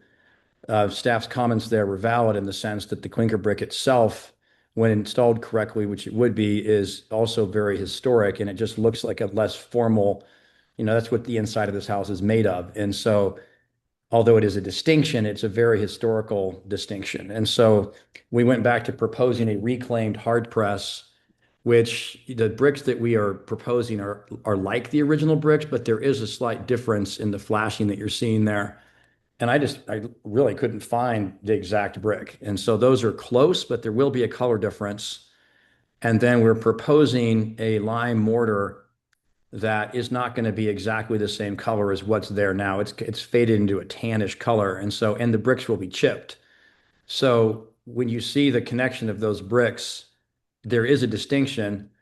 What fogs the distinction is that they were set back in every connection to the house. So you don't see them on the same plane as the house anywhere. But I also think that helps articulate the addition as an addition because it doesn't come off the same plane anywhere against the house. So and as it relates to Country Club guidelines, a like material that more closely references the historical is really what we were trying to do. The sills on the original house are a bull-nosed, hard glazed brick, and so they're smooth and bull-nosed. Our sills here are a cast stone, so they are decidedly different than the original building. And that was the biggest difference. The main building itself also has some layering on the brick, and it does have some corbelling on the brick. There are some cut terracotta stones, and we don't have any of that particularly fancy detailing going on in the addition. So I will speak briefly to where we're taking historic fabric from the house is entirely coming off the back of the building. And so I don't feel like we're damaging any architectural integrity as seen as it relates to guidelines, because none of the stuff that we are removing is ever seen. And so we're just extending from it. So we're not damaging any of the original architectural fabric as seen from the street on 3 walls. The roofing material, it is an existing Ludovici clay, and it is weathered. And so what we're proposing is it would be a new Ludovici, because I don't know that we don't want to put a reclaimed roof material there. So that new Ludovici will be different in patina to the existing roof. So there'll be a contrast there as well. So all of those things were considered, and ultimately the conclusion based after several iterations between staff and ourselves. And so I feel like we did a nice job at putting an addition behind it that is indeed a large addition, but almost unrecognizable from the street. So I think that covers everything on my end that I wanted to share. Great, thank you. Thank you. Do commissioners have any questions or clarifications for the applicant? No, okay. Okay, so moving into deliberation.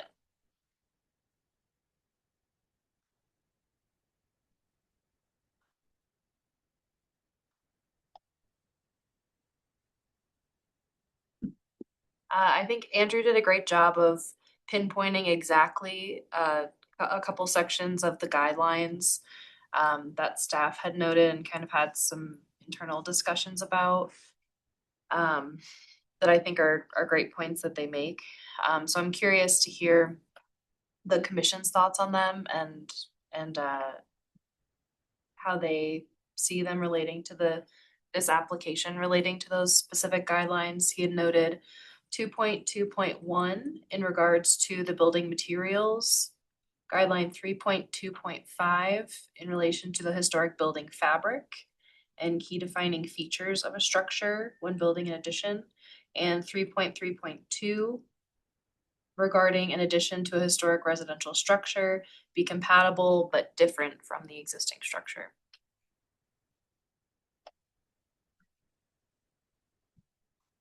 In each one of those, I would just state that I fall on the side that staff ended up falling on, so it's all fine. Yeah, I agree.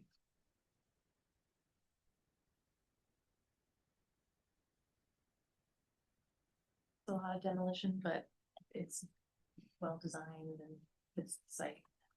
I think it's the guidelines, so. We should have asked him if he just got lucky with the 38% or if that was a planned, a super planned mission right there. To the decimal. Yeah. I think the note that it's the garage is a huge part of the addition as well.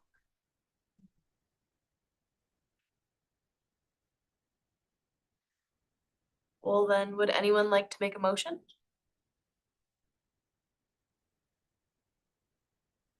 Rusty, you've been quiet. And you're Sure, muted. I would, thank you. I'd love to make a motion.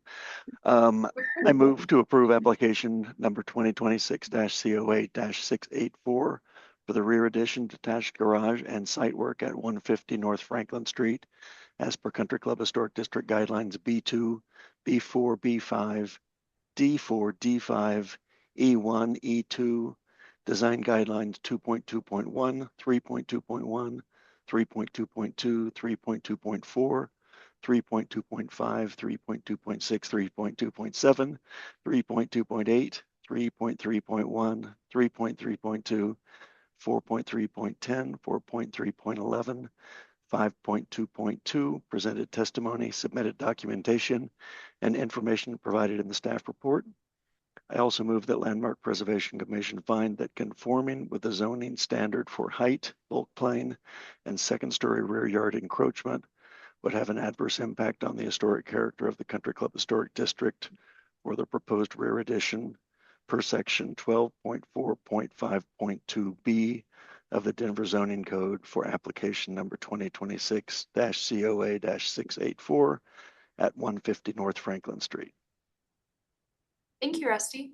I will second. Thank you, Elizabeth. All those in favor? Aye. Aye.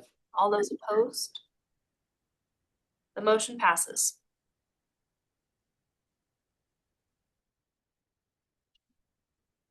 Yes, and we are going to take a break. How long are we going on break for? Usually do 5 minutes. All right, quick 5-minute reprieve. Yes. We are moving into violations. These are items for which a notice of violation has been issued by zoning and neighborhood inspection services. They require individual consideration and approval or correction if necessary to achieve compliance with the design guidelines for Denver landmark structures and districts. The chair will announce the violation agenda items by address. Commission members announce, we already did ex parte. That's okay. We have no ex parte contacts or conflicts of interest. Staff will introduce the application and recommendation. and commissioners may question staff. Then the applicant will have their presentation, which will be limited to 10 minutes. Commissioners may question the applicant, and then we'll have staff clarifications if necessary. The commission will deliberate, make a motion, and vote. So we have number 2026 COA 1031-1575 North Gaylord Street, Wyman Historic District. Amy Amadon, representing Landmark staff. I'm here with a long story that I will try to be a bit brief on and get to the point of what your discussion is today. 1575 North Gaylord Street in the Wyman Historic District. This particular property has a number of violations associated with it, which are no fault of the property owner, who you will meet in a moment. Several of you were on the commission when we talked about this property in October of 2025, and a few of you were not.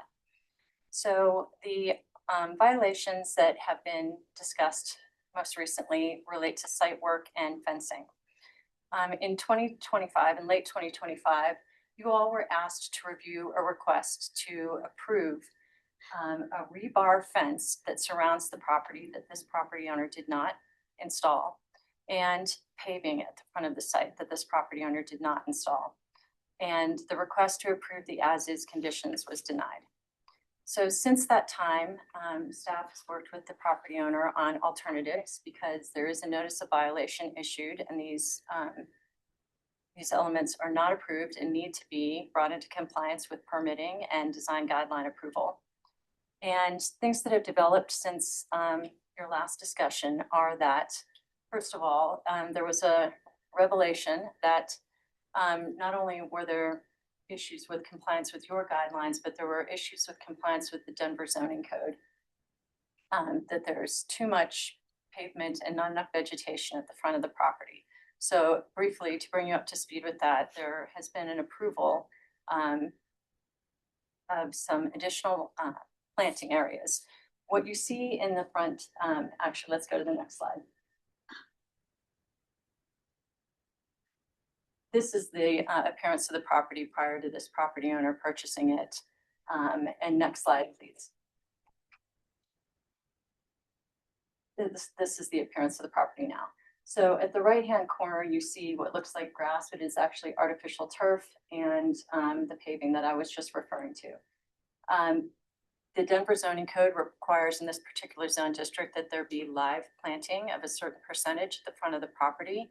So I've been working with the applicant and the zoning department, and that artificial turf will be turned into perennials and mulch, and also some of the paving on the left-hand side of the screen will be turned into perennials and mulch. So we're not going to discuss that today, but I do want you to know that there'll be an improvement to the foreground of the structure here and a more traditional setting for the historic structure. And that this is something that is at a cost for the property owner. And there's been a lot of discussions involved in this. And I think we will see this moving back to closer to the appearance of the property before some of these violations began. What we're going to talk about right now, though, is review of replacement of the fence. Next slide, please.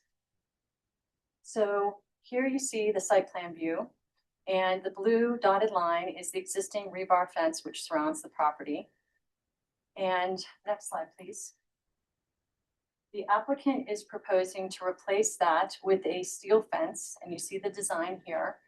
It is to be 6 feet tall, where you see in purple running down the interior side property line, and on the on the 15th Street side of the property. That will all be six feet tall. And at the front of the site, the fence will be 4 feet tall. Staff is in support of all of this. There is one section of the fence that is to be 6 feet tall where it's still supposed to be low. It is in the bottom left-hand corner here.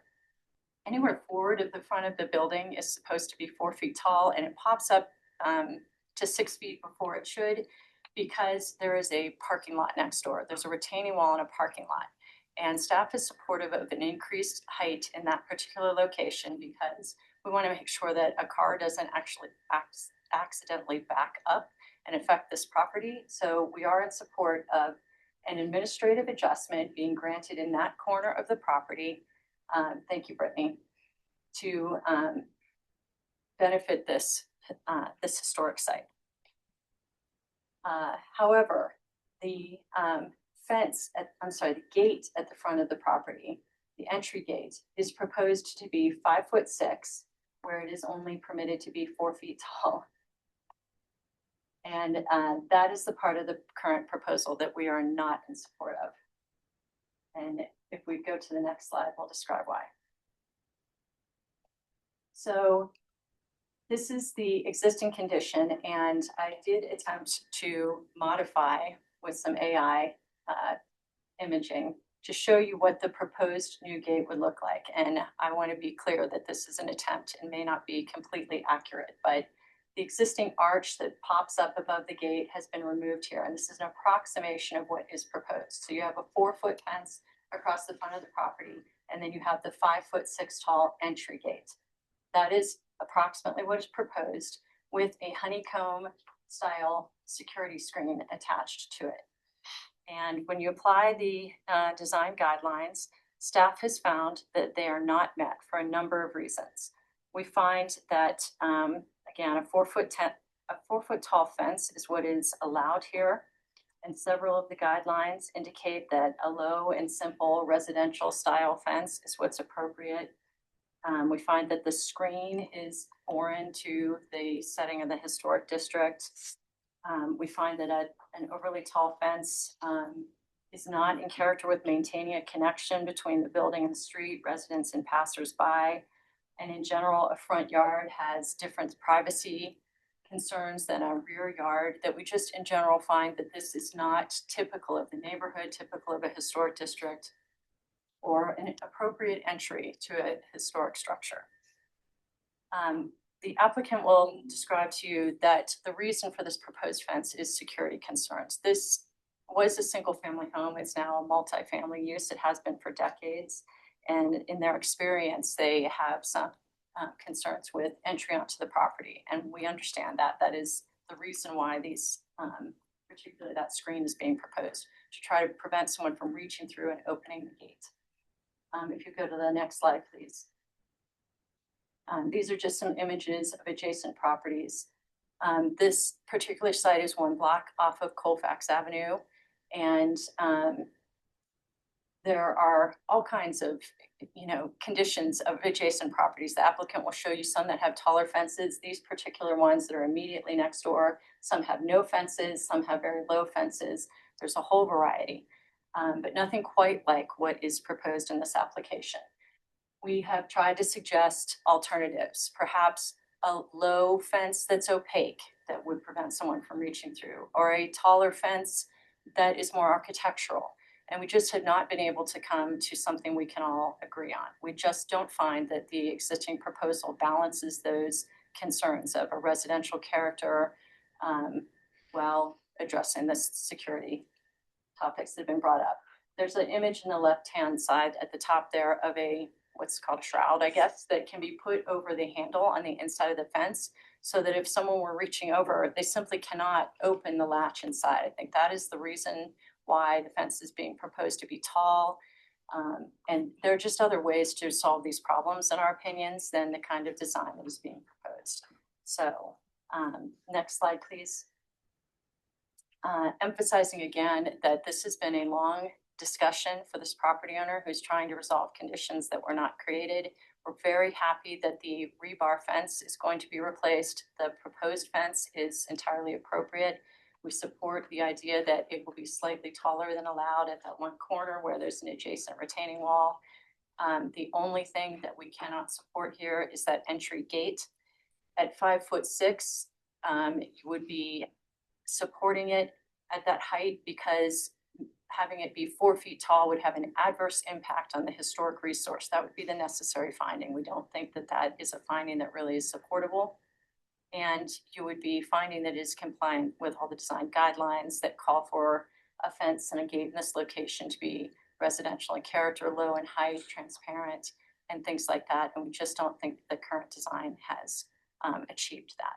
So we are recommending denial. We very much want to continue to work together with the property owner to find something that will be approvable. Thank you. Yeah. May I ask one question? Oh, yes. Especially given the longevity of this process. Yes. With this potential denial, and if there was a negotiation on the height of the gate, would that be administratively approved so that they could proceed? Or would it have to come back? If anything is over 4 feet, it has to be a recommendation from you to the zoning administrator. Design wise, we would normally approve a fence at staff. The height issue has to be in front of you. Understood, thank you. What's the translucent solution that you're saying? I didn't understand that one. You said there's plenty of solutions, using something clear. Simply that, well, and I should say, a fence in the front yard has to be 4 feet tall and 50% transparent. And in your packet, you will see that the security screen that is proposed still meets that transparency requirement. The applicant went through the effort of a very specific calculation is in your packet, and that criteria is still met, which is great. We just find visually it sort of sends a message of, you know, do not enter, that is just not characteristic of a residential property. What was the rest of your question? Was there, you said there was alternatives? Just in our back and forth of trying to discuss what would be a successful proposal to you, we had talked about ways to balance these, you know, how do you create something that someone can't reach through? How do you create something that was secure? We had suggested maybe something that was completely opaque but not so tall, or something that was tall but more architectural, just as possible ways to try to work this out. Thank you.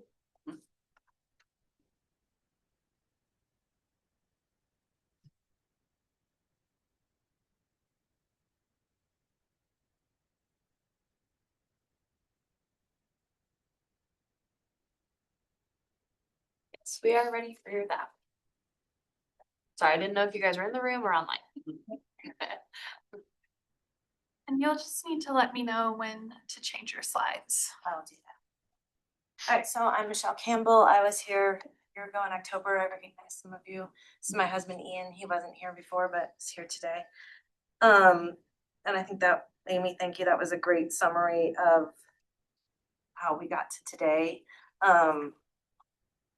And yeah, I just want to go into, you know, why these safety and security considerations I think are different for this building than other buildings. So if we can go to the next slide. So when I bought the building, the fence was already there, the gate was already there, but there was not a lock on the gate, and we had many issues. We have, oh, sorry. Oh, I forgot to do this slide. Sorry. Yeah, Amy went over this, and so I don't think I need to talk about it as much, but I mean, I am spending over $25,000 to bring this property into compliance for Landmark and the city. That's a huge unexpected expense. And the fence itself is over $13,000. I mean, I could just remove the fence, but I don't feel that that's fair to my tenants who, you know, rented this property with a locking gate and fence, and they're very interested in their own security, and I'm very interested in their security as well. And so I'm not trying to be like super difficult on the gate, but I really want it to be a locking gate that someone can't just reach over and come into. So next slide.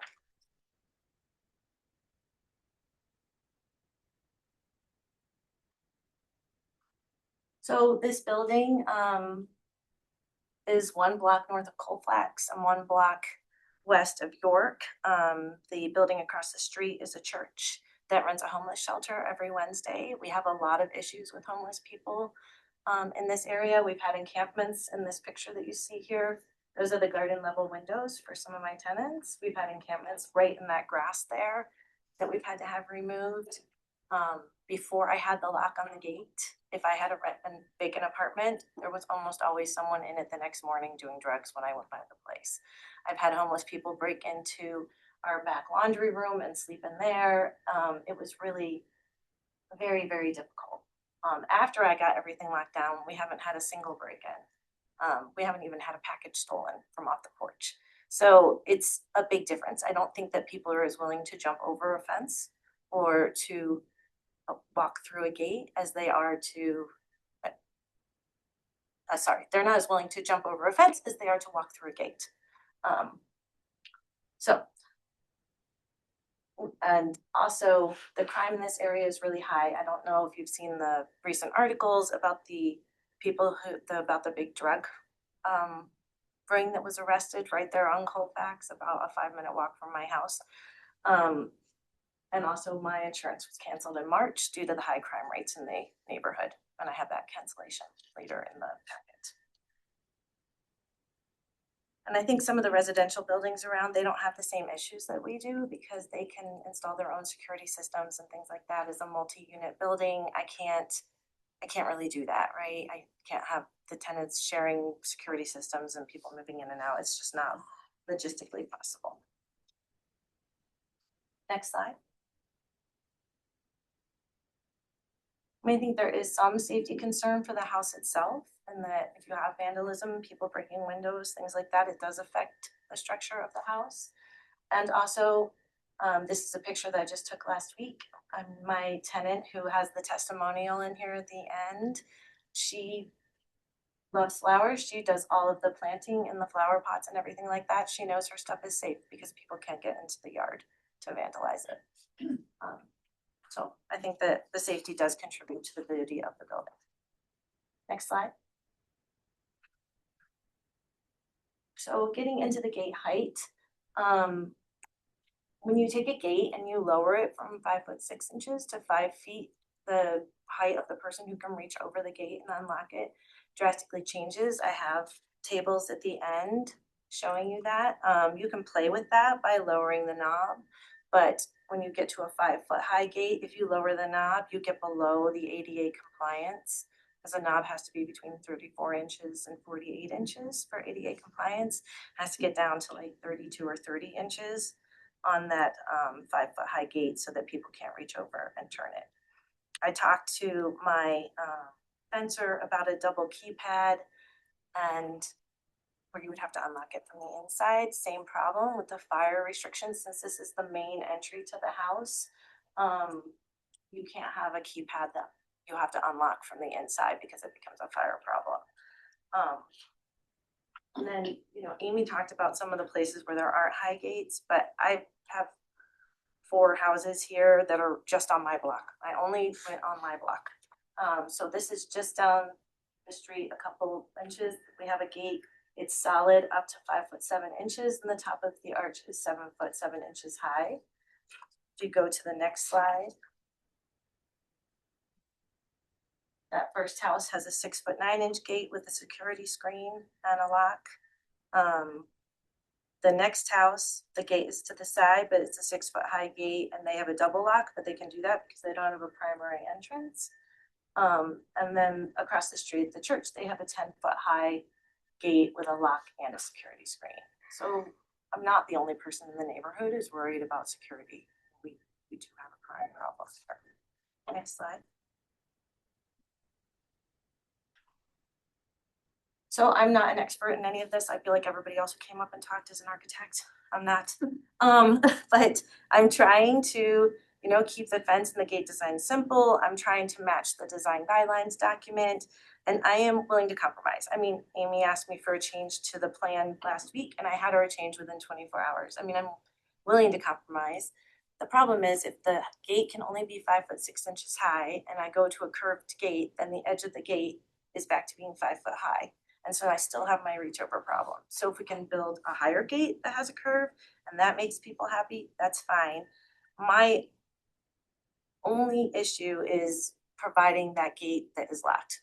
And I saw that lock that you saw. I talked to my fence guy about something like that. And he said those shrouds, that there isn't something that he's aware of that can't be reached under. They're not meant for these types of gates. And my house is really tall. It is 2.5 stories tall. It has that garden level basement, so it has a 1/2 story underground. The front door is, the bottom of it is 5 feet off the ground already. The bottom level is a 10-foot high ceiling. The next one's a 9-foot high ceiling. I think a higher gate could be in proportion to the house. That's it. The rest of my stuff is the tenant testimonials, insurance notice, the figures for each over on gates and how tall people have to be. I'm happy to look at that with you if you're interested. More supplemental. I do also have little children living at my property. Like one of those basement level apartments has a 6-year-old in it and I have a 4-year-old upstairs. They like to be able to go outside and not worry about.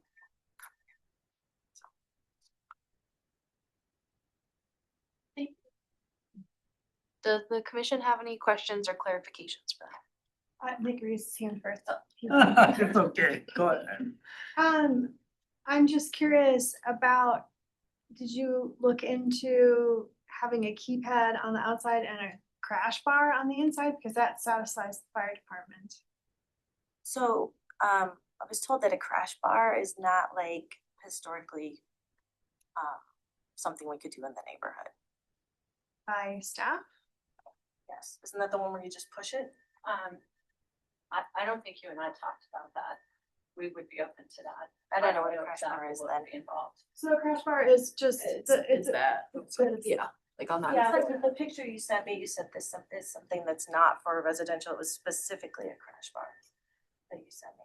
But a crash bar, I mean, you can reach around a crash bar and you can press You it. really can, and you can put even like a smaller one of those screens right at the edge of the, property management in this neighborhood that I've put in these things, and you can put a small screen right where they can't reach around from the sides to get the crash bar to open. And so it actually is a really solid solution for what you're trying to do. Just curious if it had been vetted or not with, your fence person, so. It hasn't been vetted with the fence person, but you did send me a picture with a crash bar in it and say it was not.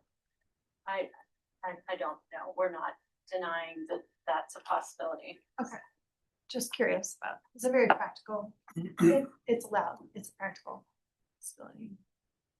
But it would still have to have the security screening around it, so you couldn't reach through and press We it. do half moons that are like that big. They're very small, and it's just enough that someone can't reach around. I got a guy. Make them. Kind of stuck on something you said, that fire department requirement is that a front gate be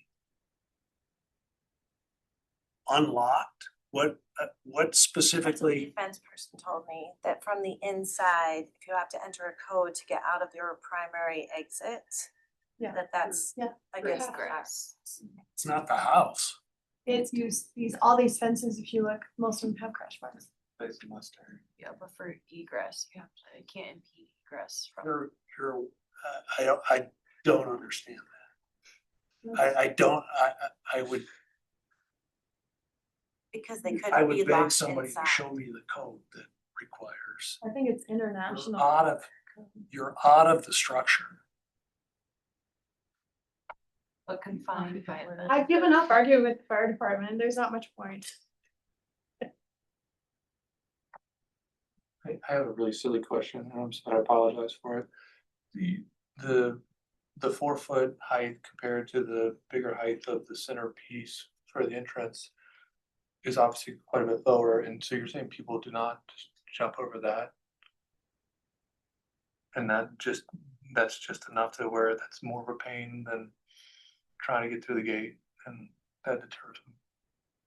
Yes. I mean, I think it's just a difference in optics, right? You walk through a gate and then you're in the backyard and you're out of eyesight of people, but if you have to jump over something, you're like in the eyesight of people. So it looks more obvious that you're doing something inappropriate, I guess. I mean, I guess, I don't know. Yeah. I do know that installing the lock changed my crime statistics for the house. Yeah, and I don't dispute that at all.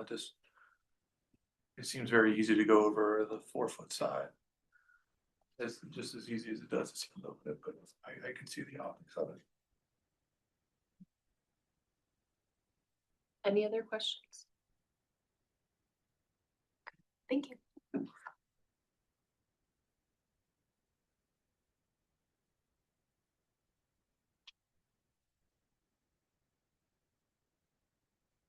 Deliberation.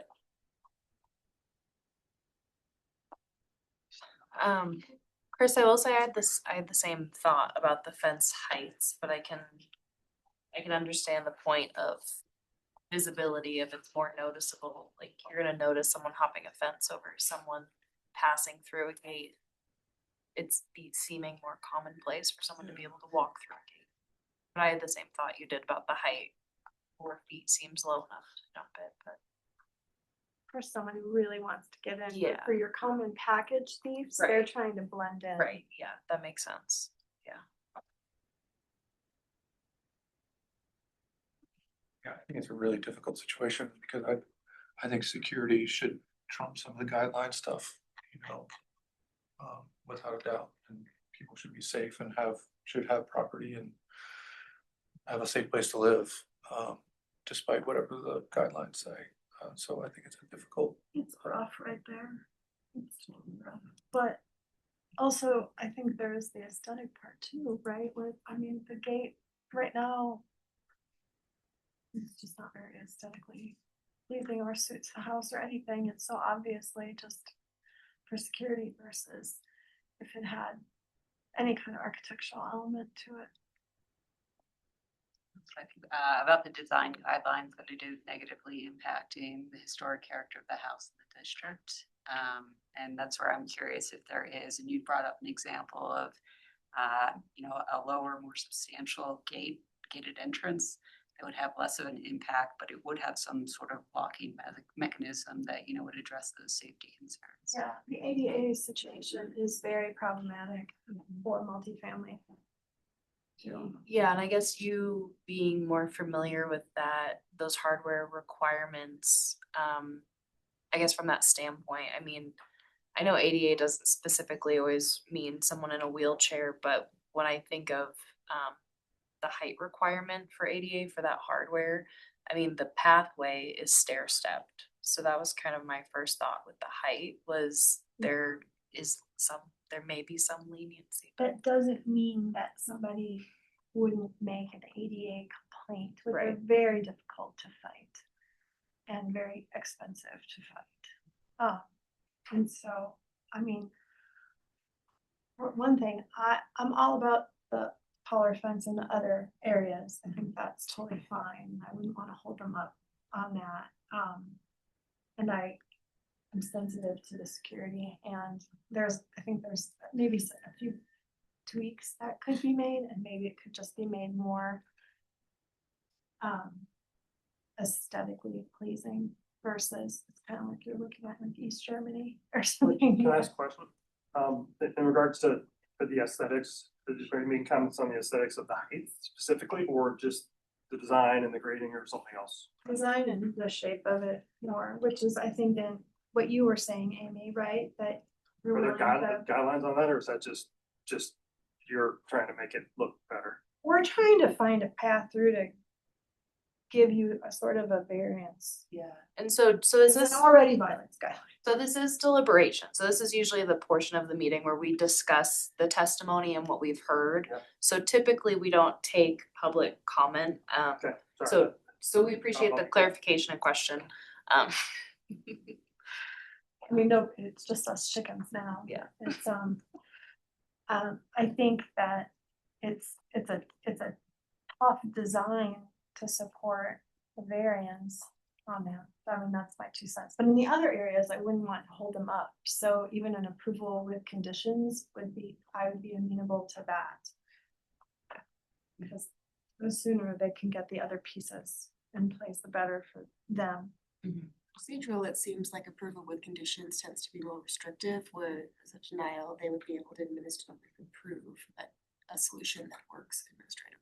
It's true, but they can't get started on the taller fence sections or the fence replacement period. So it slows them down as well and leaves a violation already in place longer. Although a fence install doesn't usually take long enough to have it be in sections. trying to. I know, I'm thinking practically about runways with vendors and getting on or something like that. So are we okay with that, the taller entrance area, or is that still? Is it just design, or is it 6 foot and we don't like the design, or is it? I'm generally okay with it, other than I have a problem with how it's very unattractive and detracts from the property, the current. I was wondering what other commissioners thought about. Well, if we did, we would have to approve or recommend a zoning variance in order to accommodate that.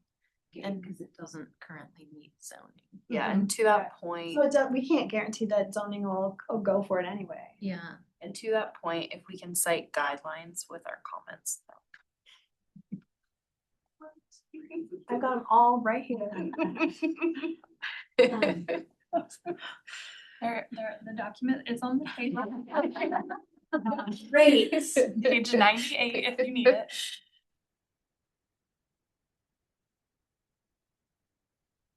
So I think I'm struggling with guideline 5.3.3. Design a new yard fence to minimize impacts on the historic context. And I guess my concern would be that taller and more ornate gate does have an adverse impact on both the house itself and then the historic context of the neighborhood. Yeah, and I could also argue because of the opaqueness that you can see right through it and see all the historic context that you want. So I think that's a little bit of a vague, that's why I wasn't referencing guidelines, because it's not really clear about exactly what they should do. Well, we can always look at the intent statements. Anita's chairperson. Well, 5.3.3A says the maximum front yard fence height should be 48 inches. So that doesn't seem to support 5.6 or a 5.8.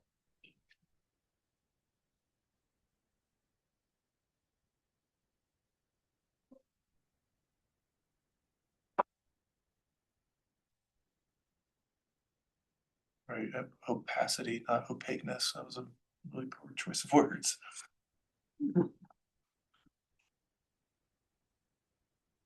I may. I would say, Chris, that you do feel that the opacity meets the guidelines, just a friendly recommendation, because the guidelines is do not install opaque fencing of any kind. Fencing should be more than 50% open, and Amy indicated that the calculations do indicate that it's 50% open, so. Yeah, so it meets the opacity, but it doesn't meet the height necessarily, I guess is how I'm interpreting it. This situation is difficult because it's an inherited condition that we've worked so hard to remedy. Been expensive but again, if the guidelines are just so clear, and I just don't. Sorry. No, I'm Please. waiting for you to finish. I just have my hand up. That's enough, good. I'm still stuck on this lock. Is there any other way out of that yard besides that gate? There are two gates in the back.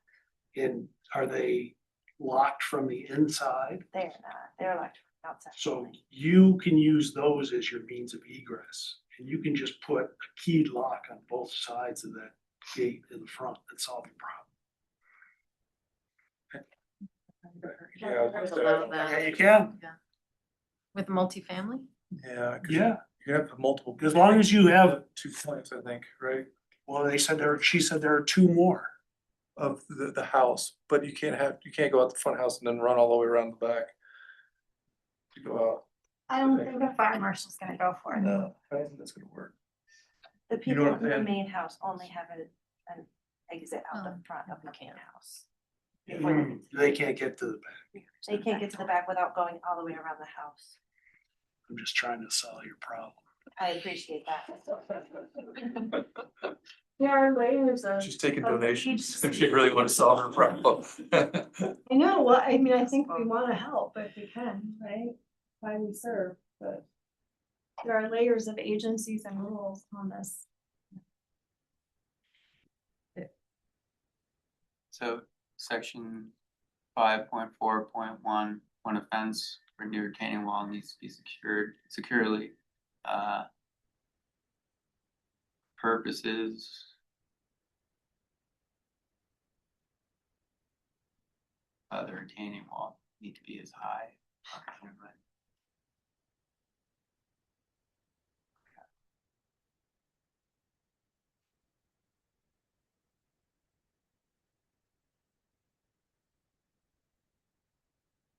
I don't know if this helps. I think. Can't think of a way around the height requirement. If there's a desire to approve with a condition, it could be to approve the application with the condition of the height of the gate. Because everything else seems like everyone agrees. There's that. But I get, that's also why we're here, right? Like I'm thinking about our last meeting. Guidelines and we made a different conclusion. Yeah, I thought it did. Well, and I keep reading the intent statement as well for 5.3 residential site and landscape design. And I was also reading the 5.4 for commercial multifamily site landscape, and I think that because this house was built as a single family, that the 5.3 in my interpretation seems to apply more to this one. But it's to preserve the context of a historic building and district by maintaining historic front yard landscape areas, to maintain the traditional features such as topography that define private yards without obscuring historic properties, which to Chris's point, and to Amy's, this fence maintains its 50% or more transparency, to ensure that new front yard features maintain and enhance the character of historic properties and districts. And it seems that the majority of this is meeting those guidelines and requirements.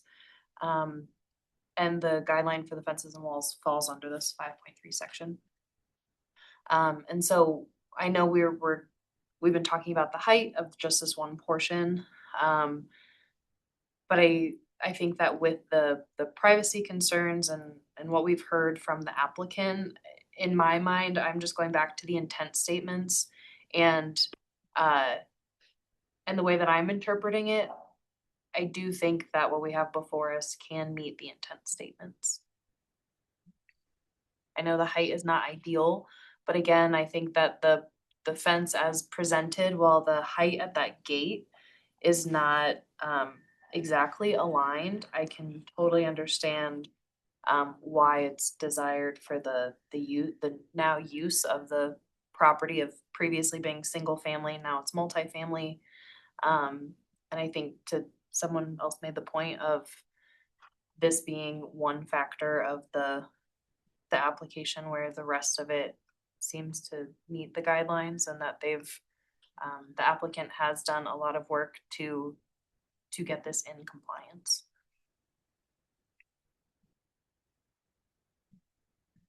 Yeah, and I would agree with that. I mean, I think whether we like the aesthetics or not is not really our. I know. Yeah. That's me designing. I know, that's, I have my same opinion sometimes, so I get it, but yeah, anyways, I agree with you, Bree. And again, I'm not trying to always be the squeaky compliance wheel, but doesn't it say that it has to be detrimental to the historic impact to not do it? Or like it has to enhance it? You know what I mean? Like, don't we have to have it has to be a detriment to not do the gate, like as far as the historical context. Am I misreading?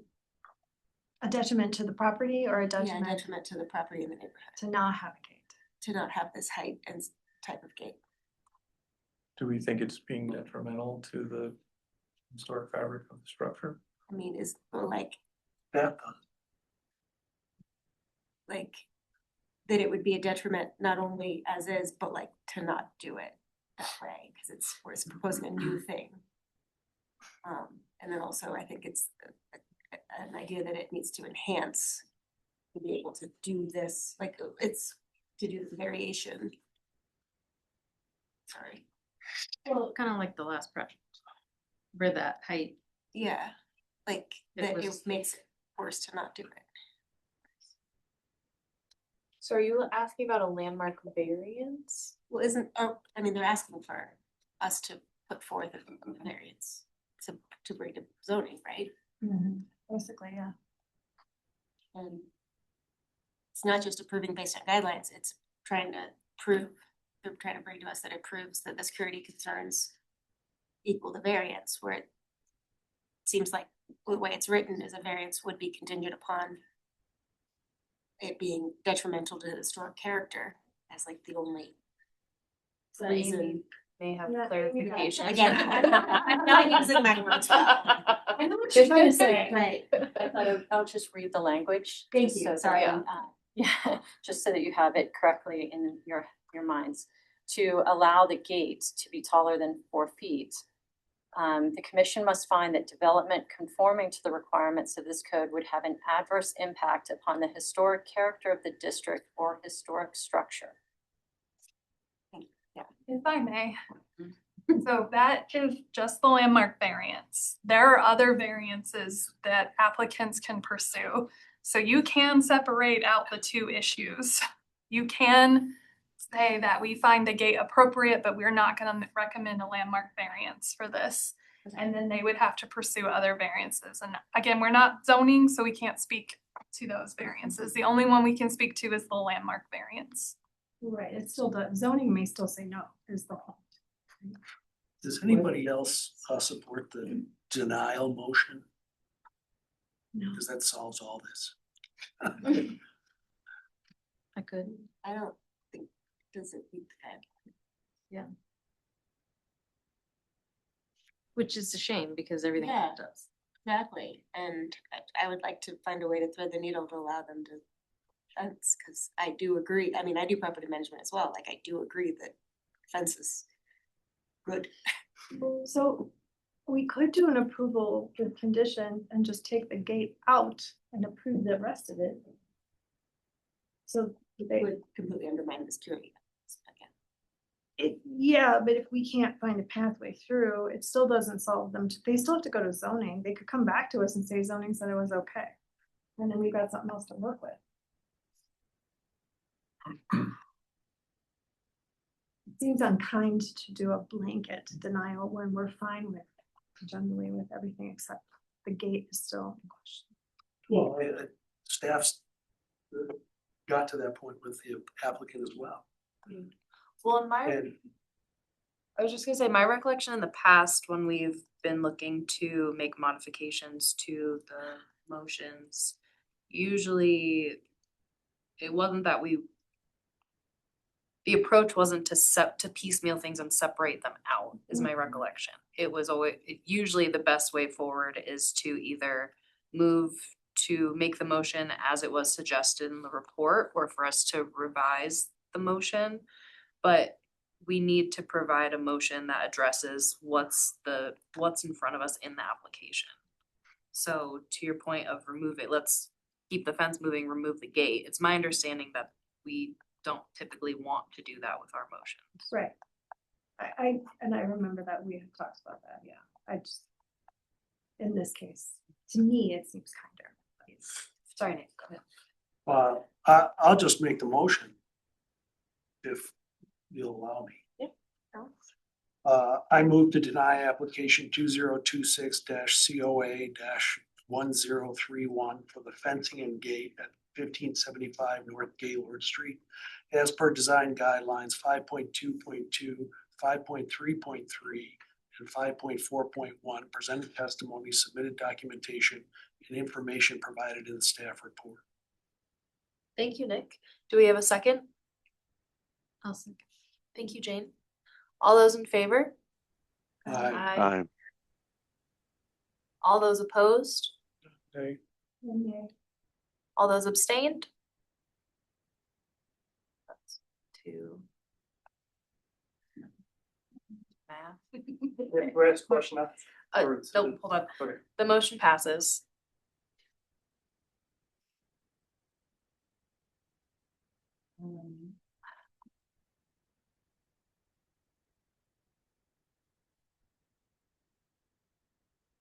So if you have any further questions, you guys are welcome to speak to Amy about those.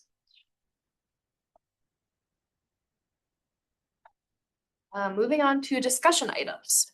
These are informational items or items for commission to discuss without action. The chair will announce each discussion item on agenda.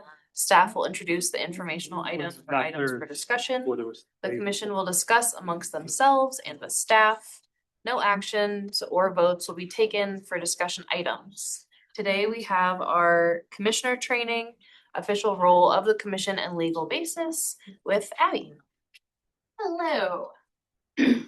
So, staff thought this would be a good time to kind of do some professional development training. Turn on the video. Sorry. I am supposed to turn it on? Yeah, we're not using the cameras today. Okay, that's fine. I Sorry. think last time I turned it on and I It's wasn't all supposed different. to. It changes every time I'm here. So we just thought give you, particularly it seemed like with some new commissioners joining us, welcome to those of you who haven't met, that this would be a good time. So today I'm gonna go over the role of the Preservation Commission and kind of a national best practices view. In addition to working for Landmark, I am also a trainer with the National Alliance of Preservation Commissions. So I'm very sorry, it's babysitter. So I go around the country doing commission training. So we thought I'm doing a shortened version of one of those trainings today. And then Brittany, so I'm talking about national best practices. Brittany will talk about local specifics in Denver.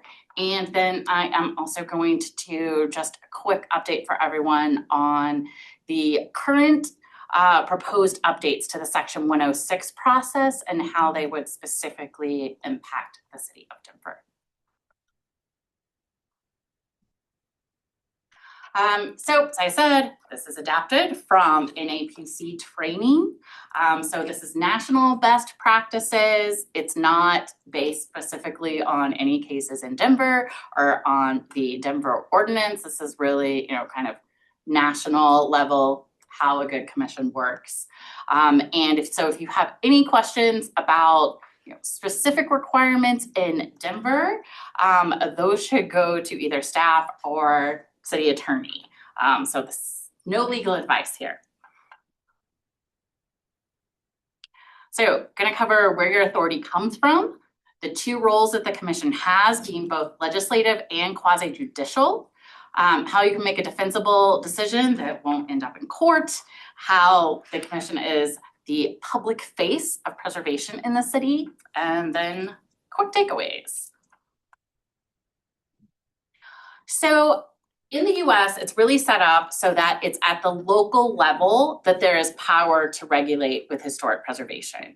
So those powers are specifically reserved for local governments. It's at the local governments that designation comes with protection. National designation doesn't provide protection. So it's really reserved to the local government so that local communities can decide what they think is important and what they want to preserve.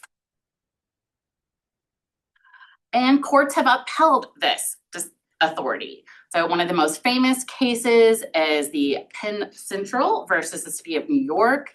So this was the proposal. This is what the owner of Grand Central Station, the addition they wanted to construct. The commission denied that addition. They argued that that was a taking, that they were, keeping them from getting the full use of the property.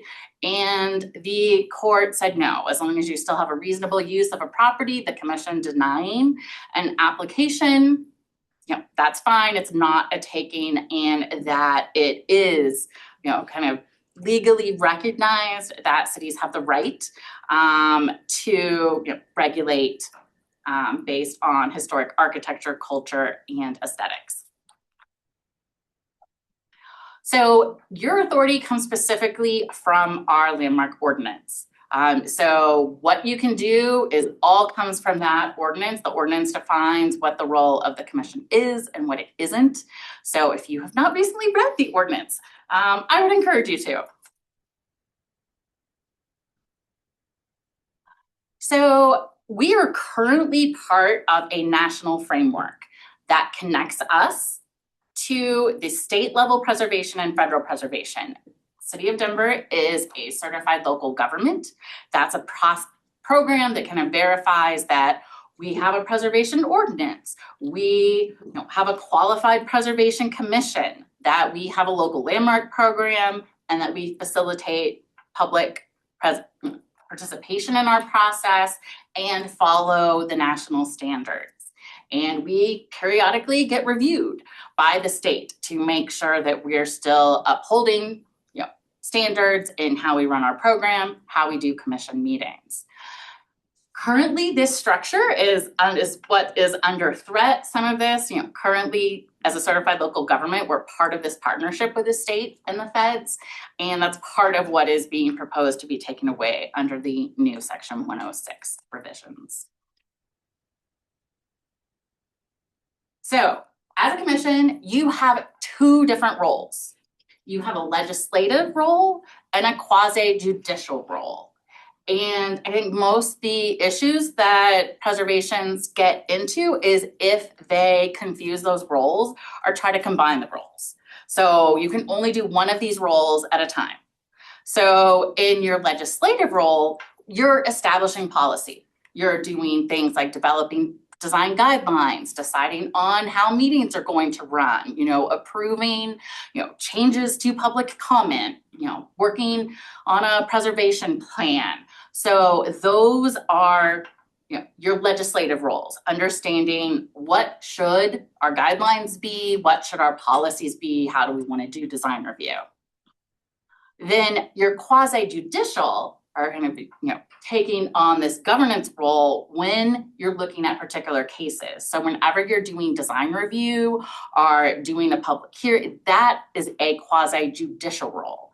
So that's reviewing COAs, reviewing demolition, and quasi-judicial are about decisions that affect a particular property that have to be based in evidence. You're looking at an application, you're taking public testimony and require a set of findings in a decision.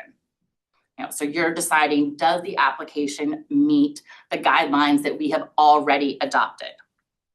So when you're acting legislatively, you can debate what our role should be. If you're legislative, looking at the guidelines, you can debate, okay, what do we want our window policy to be? How do we want our process to review infill? But when you are in your quasi-judicial role, you can only apply the rules as they currently exist. You cannot suggest a different policy. So when you're in your quasi-judicial role, you can't say, oh, I really wish this guideline was different, or let's change this guideline. That's only when you're in a legislative role. And that can be a different part of a meeting or a totally different meeting. But when you are hearing a case, you can only hear that case based on your ordinance and your current adopted design guidelines. So this quasi-judicial role requires procedural due process. So it's the same as is required in any court. So it's protected by the 5th and 14th Amendments that basically rules have to be implemented in a fair, uniform way. So for commissions, some of the ways that they can get in trouble or have legal appeals about procedural due process is if they don't give appropriate notice, they don't have an opportunity for people to speak, if they make a decision that is not explained, there's not clear evidence on the record of how they got to a decision, if their decisions appear to be arbitrary or capricious, if it depends that they're not treating people equally, fairly, that they're making decisions based on who they know or how they feel that day, and that they feel like the decision makers aren't neutral. If there's a perception of bias, that can be a reason to make a challenge. So how you can make a defensible decision that will stand up in court. Big part of that is just following your procedure. When preservation cases go to court, they're usually just looking at, did you follow all your policies? Did you follow all your procedures? So they don't care whether or not a design guideline is fair or unfair. They care about, did you apply the design guideline fairly?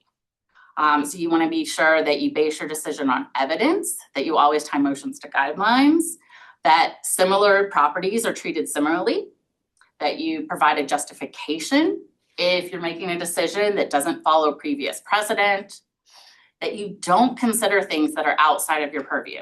So your purview is based on the ordinance and the guidelines, and things that are outside of that purview really aren't things that you should be considering. And that you never substitute personal opinion for what's in the guideline. So how to keep that personal opinion out? I know it can be really challenging. I actually, a long time ago, more than a decade ago, I was in your role. I was on the Denver Landmark Commission before I joined staff, so I know how challenging it is. So you want to make sure that the discussion is based just on the facts of the application and the guidelines. You shouldn't even ask about things that are outside your purview. So if it's not in your purview of how parking is going to be determined or how somebody is going to pay for a repair, then those things really should not even be brought up in the deliberation. Of course, you never want to state things like, I don't like that, or it doesn't work for me, because those can leave the impression with the public that you're making decisions based on personal preference. And of course, you always don't want to insult the property design or the applicant, because again, that can make people feel like they're not being treated fairly. So, how to reframe things objectively. Instead of saying it doesn't work for me, just be sure you say why it doesn't work. Okay, the window opening doesn't align with other openings. There, you've made a clear connection to the guidelines. This is great. That is also problematic if you just say it's great and don't say why. It should be, yeah, it's really subordinate, it's set back, it's very compatible with the block. Yeah, I'm not a fan. Well, why? What isn't working for you? So yeah, but okay, the profile of this isn't matching the profile of the historic building, and we have guidelines about that. Or it looks out of character. Just be sure you specify, why is it out of character? They are proposing a 2-story porch and all the other ones on the street are single story, so you can say it's out of character with the block because there's no other porches like this on the street. Another challenge, be sure you are reviewing the application and not the applicant. So it should be, how are the drawings? What are the materials? What's physically proposed? What are the facts of the case? So things that often get brought up during the applicant presentation or may get brought up during public comment, how much the project cost. Unless you are reviewing, specifically, looking at a hardship, which is a whole separate process, cost isn't part of it. How long they've owned it, or whether they're a flipper, or rather they're a longtime resident, whether or not it's their dream property. What neighborhood disputes may be going on, or neighborhood concerns, neighborhood concerns that are specifically related to the design. Those are relevant. Other ones, not part of what your decision should be based on. And also, there's no popularity contest here. It's not like, oh, well, the majority of people who came were against it, so we should vote against it, or it got a lot of support, so we should support it. Because those people are basing those opinions in a lot of different things, but their top priority is not upholding the guidelines. So you're just looking at the guidelines. So best practice is to acknowledge challenges, but then redirect. So say, I hear that this has been a long process, that it's been expensive, that it's been frustrating, but my decision has to be based on whether it meets the guidelines. And here's my view on that.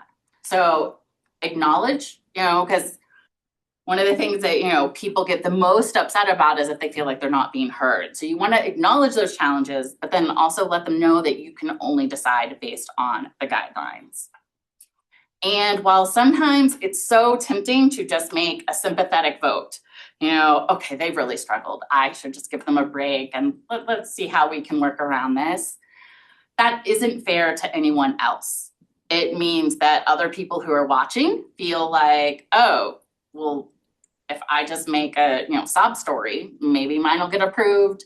It can also be really unfair to somebody who may have had similar challenges but didn't bring up their personal issues in a previous hearing. And it can be unfair to people that are watching meetings trying to predict how their own meeting is going to go in the future, because it means there's these other forces that are coming in. They're not just seeing the commission just decide based on the guidelines. So when you're in your quasi-judicial role, basically the guidelines are the law. So it's the law that you in your judicial capacity have to uphold.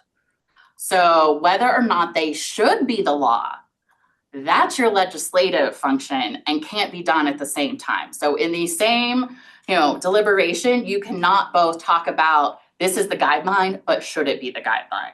That should it be the guideline, that's a discussion for a different time. So things that commissions should never say during a deliberation. I know the guidelines allow that material, but I don't think we should be approving it anymore. That's something, raise that to staff and let staff know that you want to put a discussion on a future agenda to discuss that in a legislative capacity. Before we vote, we should decide how this commission is going to handle particular issues, solar, something else going forward. No. Whenever you are making a decision, you are making a decision on that case. You can't set precedent for this is our policy moving forward. Policy, that's your legislative. So that's a different conversation. For the record, I think this guideline is unreasonable, but I'll vote yes. As a commissioner, your role is to uphold what is basically the landmark law. So you are undermining the whole process and making people, doubt the whole process and its fairness if you disagree. If you disagree and think a guideline is unreasonable, again, bring that up to staff. Ask that we have a future meeting to discuss it, but not the time to bring it up when you're in your quasi-judicial role. If we approve this one, we're opening the floodgates. Again, you have to decide each case on its own merit. The guidelines don't address this at all, so I'm not comfortable approving it. That's when you look at the intent statements of the guidelines. That's when you look at those kind of larger guidelines and see, does it meet the intent of being either compatible or not compatible? And also never things like, well, why are we looking at this now? It never should have been designated. Again, that's undermining the work of previous commissions that did designate it. So instead say things like, I'll apply the guideline as adopted, but hey, note to staff, I'd like to bring this up in our next guideline discussion. So that'd be the appropriate. So then another topic that commissions often struggle with is when to disclose and when to recuse. So just short guide here. So basically you're disclosing if you've had any ex parte communication, which basically just means you know something that other people don't. You know you have gotten additional information that is not part of the application packet and isn't part of the meeting. And you just want to state that so that people know, people can decide whether or not you know so much that it's unfair, but generally just disclosing that so that everyone knows you're good. You want to recuse if it's a conflict of interest, which means you have a stake, you have something to gain, or somebody close to you has something to gain, depending on what the decision is. And in that case, you generally want to recuse and leave the meeting. So just best practices, please do it before a project is heard. If you know you're going to have a recusal, let staff know in advance so that they know that they, if they're looking at quorum and what the vote's going to be. So you disclose if you got any calls, emails, texts from an applicant or a neighbor or an attorney, if you had a conversation with somebody about the project, if it came up in a neighborhood meeting that you were at, if you had a conversation with another commissioner.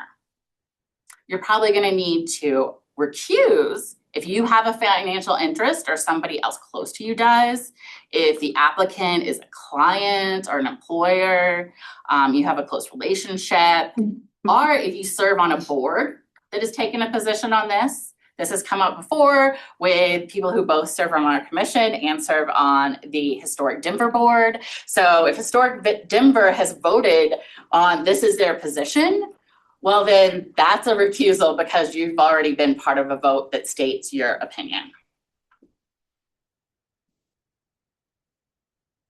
So abstaining, when do you abstain? So abstention is not a recusal. Recusal is if you have a conflict. Abstention means you're part of the discussion, you heard it, and you decline to vote.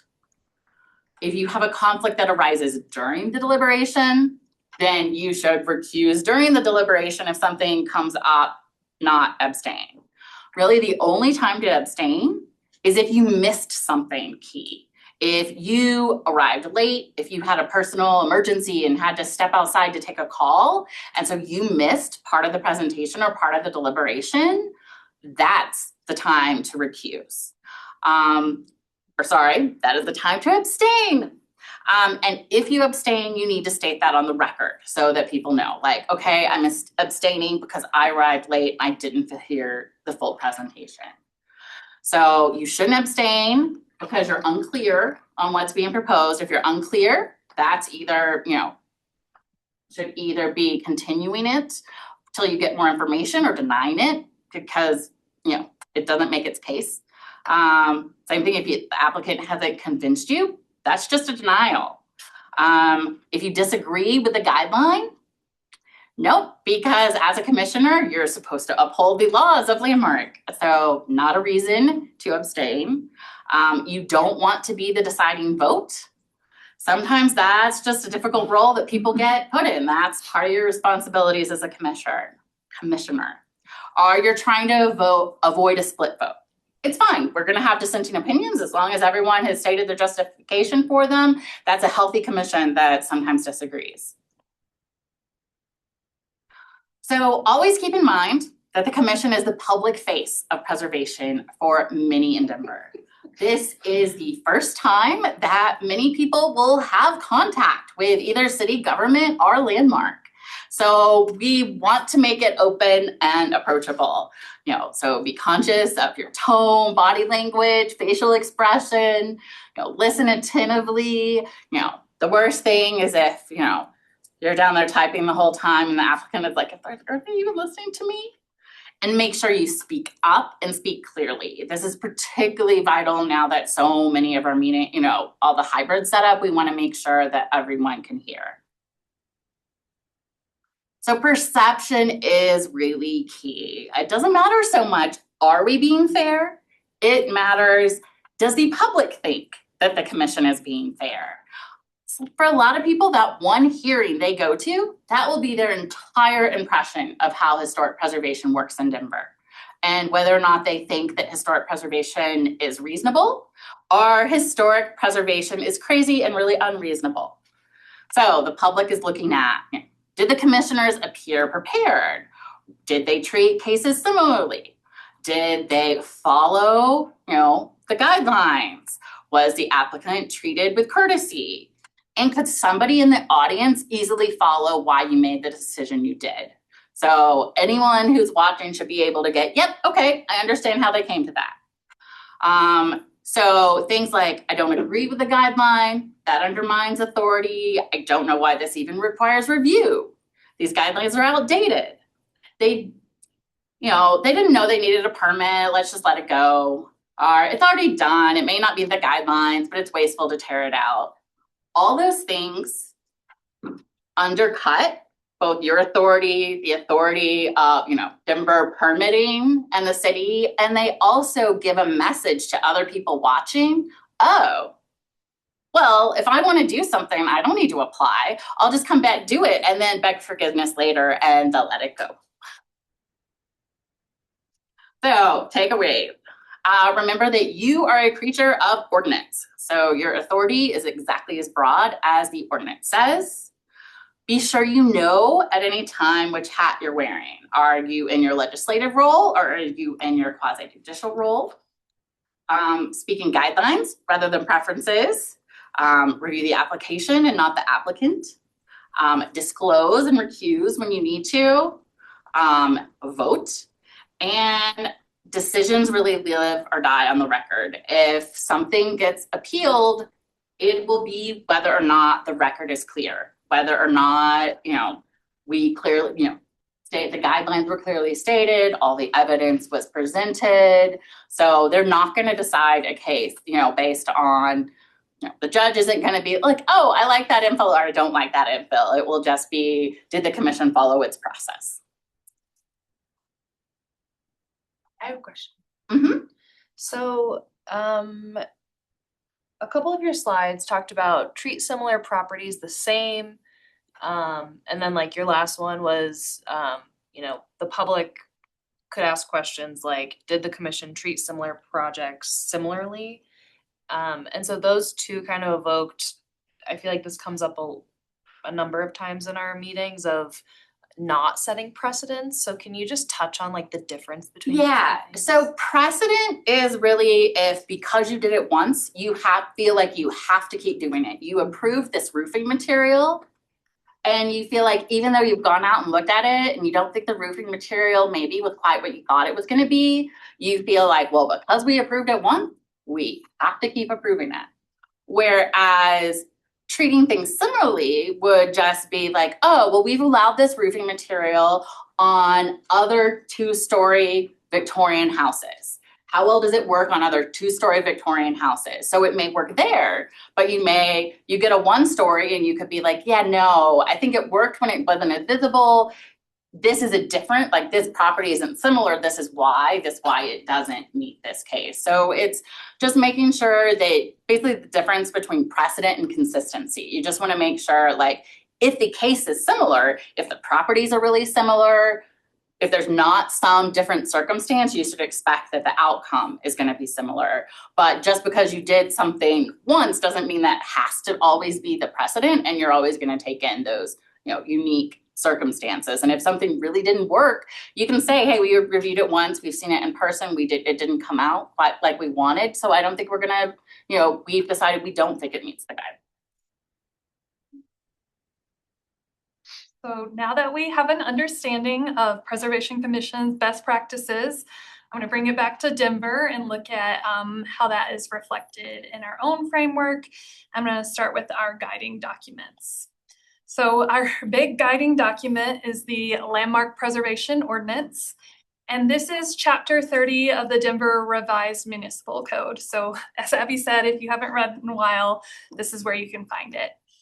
So Article 1 establishes the foundation of Denver's Landmark Preservation Program. It explains why the city protects historic and culturally important places. It defines our key terms, such as demolition that we heard today. It also outlines the criteria and procedures for designating properties and historic districts.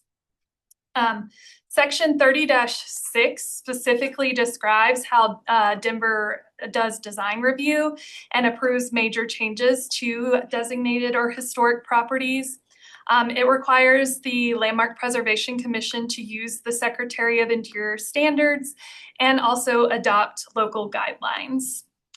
So that section is really important if you want to understand how we review permits and applications for alterations, additions, new construction.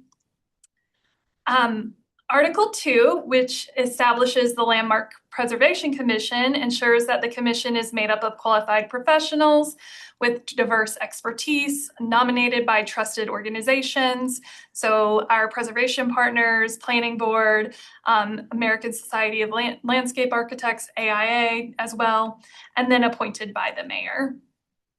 It also outlines the rules for membership, quorum, when we meet. So that is specifically outlined in our ordinance, our noticing requirements, and it allows the commission to adopt rules and regulations. Article 3 establishes the Lower Downtown Design Review Commission. And just like Article 2, this ensures that the commission is made up of professionals with relevant expertise to Lower Downtown and is also appointed by the mayor. It also includes some very district-specific rules and exceptions to height by right. So there are a little bit more legal language in the ordinance for Lower Downtown in terms of what heights are allowed. So, since, What is that building? it's Loretto. I was what I like, thought. what did I put on this slide? It's Loretto. It's the admin building. So since landmark preservation was established in 1967, we have designated 371 individual landmark structures and 60 historic districts, which is approximately 4.5% of the city. So you as the Landmark Preservation Commission are responsible for 59 of these historic districts, so you don't review anything in lower downtown. And then you also don't review anything that is an individual landmark in the lower downtown historic district.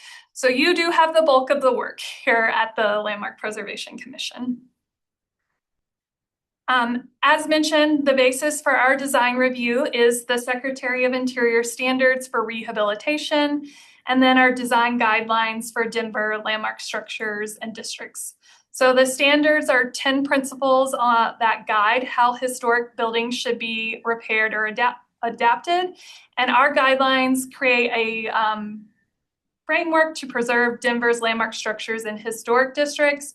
They're intended to assist property owners and design professionals, promote high quality design, and provide Denver-specific solutions for certain projects. So for example, Pop Tops, that is a Denver-specific solution.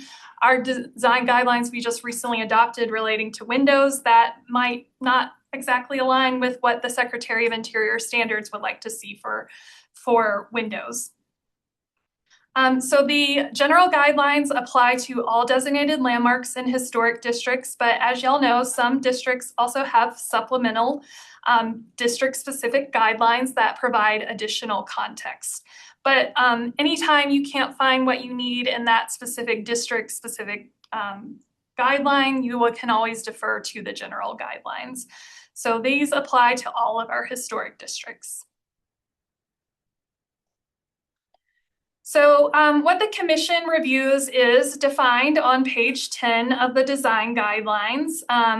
And the commission generally reviews large projects, projects that have a high level of visibility, involve demolition, all new construction, any project that significantly alters a historic building or the materials.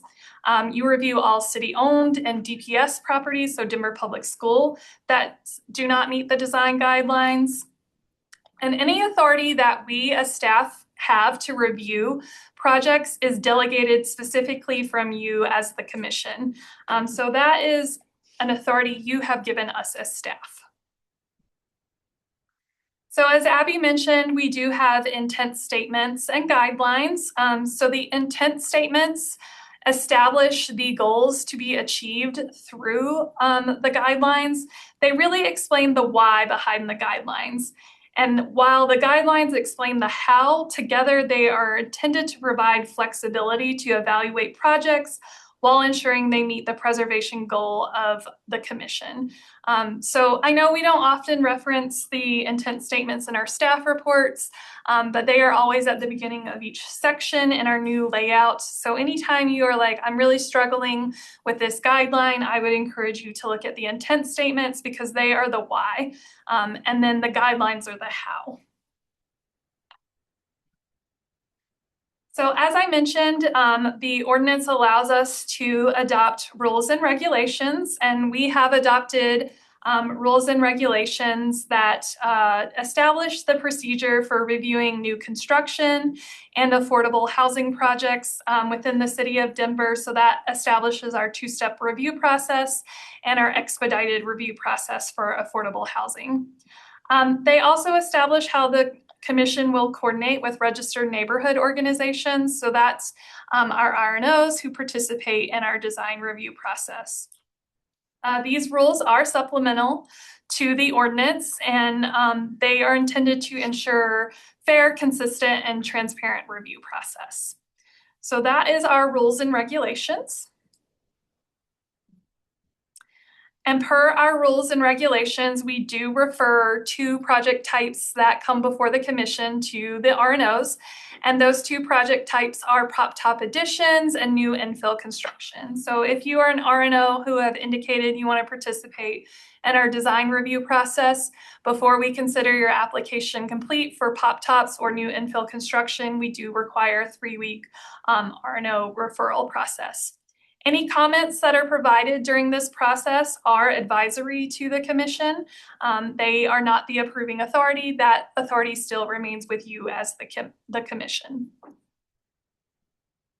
So in summary, the Landmark Preservation Ordinance was created by City Council and provides the framework for the preservation program. The design guidelines were adopted by the commission to evaluate whether a project is compatible with the landmark or the historic district. And the design review rules and regulations are procedural rules on how the commission will conduct design review. So in terms of meetings of the commission, again, those are established in the ordinance, and we're going to look at how we use documents that we have adopted and the ordinance to run the meetings of the commission. So the commission has adopted bylaws that establish elections for the chair, our filing deadline. So as you know, we have a 6-week filing deadline before we consider an application complete and schedule it for commission review. That all comes from the bylaws. The ordinance says that the commission will meet on the first Tuesday of every month, but it doesn't provide any procedural rules for cancellation of meetings, preparation of agendas and meeting minutes, and the conditions under which y'all can participate remotely. So that is all established by the bylaws. The bylaws also outline how public comment to the commission will be provided for both general public comment and public hearings. The bylaws also allow y'all to establish committees and subcommittees that create temporary working groups to address specific issues. We hardly ever enact this committees or subcommittees option, but it is something we could do, particularly if you're like, I really want to look at this specific guideline more, we could do something like that. And then it also establishes the rules for designation in terms of application fees. So how you designate is in the ordinance, the fee for designation is in the bylaws. We do also have a consent agenda policy. So if you're ever wondering why a project ends up on the consent agenda, it is because it is a project that requires commission review as defined on page 10 of the design guidelines. But it is a project that we as staff are recommending for approval because we feel that it meets the guidelines and there are no conditions. We also have no known objections to the project. A commissioner can remove an item from consent at any time and move it over to the regular design review agenda for discussion and deliberation. So if you ever have concerns or if the public comes forward during public comment and is like, hey, I have some objection to this, you can remove that item from consent and put it on for regular discussion. So we do have a policy that guides what we put on consent versus design review. So in preparation for the meetings, we always encourage you to review the posted materials. Currently, we post everything a week before the meeting. Taylor usually sends out the agenda, and then all the materials are posted on the website, which includes our staff report, the applicant materials, and most importantly on the staff report, you will find who the staff person is. So we list that at the very top. And the reason why I mention that is if you ever have application questions, please reach out to me. So here is everyone's email. You're welcome to contact the staff person directly, but if you don't know someone's email, you can always email me. But generally our emails are our first name, last name. Abby, for example, is Abigail. So there are some quirks like that. But generally that is, we just encourage you to ask us questions. Like Bree asked me about demolition calculations and what is our definition of demolition, and I should have shared it with the whole commission, but I didn't do that. But if you have questions, it helps us to research it in advance of the meeting so we can come to the meeting prepared to answer your questions. If you ever have legal questions, please reach out to the legal team. So we do have 2 attorneys who come to this meeting. Adam is here today. His email is his first and last name with a 2. And then we have Nate. His email is nathanlucero@denvergov.org. So if you ever have legal questions like should I recuse, should I disclose, what are procedural questions, Robert's Rules of Orders, those should go to the attorney. So, just reach out to us. That's what we're here for. So in summary, staff provides the technical and preservation expertise. You as the commission makes the preservation-based decisions, and the city attorney provides legal guidance to help ensure the commission makes decisions within its legal authority and follows proper procedure. So finally, I'm just going to end with interactions on the public and how that fits in with the commission's role and how to create fair and productive review processes and how the commissioners can engage with participants while keeping the discussion focused on the applicable guidelines and the record. So we have many policy documents. We do have a policy for public comment. And this establishes how we get written public comment and how we send it to you as the commissioners or how it gets posted to the website. So if you're ever wondering why there's a difference, we're following what is in our public comment policy. It also establishes how the community will speak at the meeting. And when I say that, I mean the time limits and not when the commission will speak. That is again in the when the community will speak. That again is in the bylaws. So it also has just a short FAQs about frequently asked questions like, will everyone get a chance to speak? Yes is the answer there. So we do have some of those FAQs there. So that is our policy for public comment. In terms of public comment, do try to listen impartially to all speakers. Avoid debating or responding to public comment. Treat all speakers respectfully and use it as an opportunity to gather information about the property's history, the neighborhood context, and the potential impacts on the project. You should carefully consider all public testimony as part of the public record, and public comments can provide valuable information about, again, the history, neighborhood context, or the potential impacts of the project. So just like we have a policy for public comment, we have a policy for applicant presentations. And this does really establish the rules for presenting to the commission. So the 10-minute timeframe applicants have to present to the commission is established in this policy for applicant presentations. It also provides information on when applicants should turn in presentations to us as staff. It also establishes the rules for presenting public hearings to the commission, so that same time limit and things of that nature. In terms of applicant presentations, again, listen and gather information about the proposal and the applicant's response to the staff report. Ask clarifying questions about project elements, materials, design intent, or other information that you need for review. So if you ever feel something is not clear in the applicant materials, this is your time to really follow up on that. Anything that is for discussion or deliberation should be reserved for when the commission enters into deliberation and the applicant is done presenting. So again, make sure you're not discussing the project, you're just asking clarifying questions during the applicant presentation portion of the meeting. So how do you evaluate these 2 elements? So all commission decisions must be made on the applicable ordinances, adopted design guidelines, and the evidence in the record.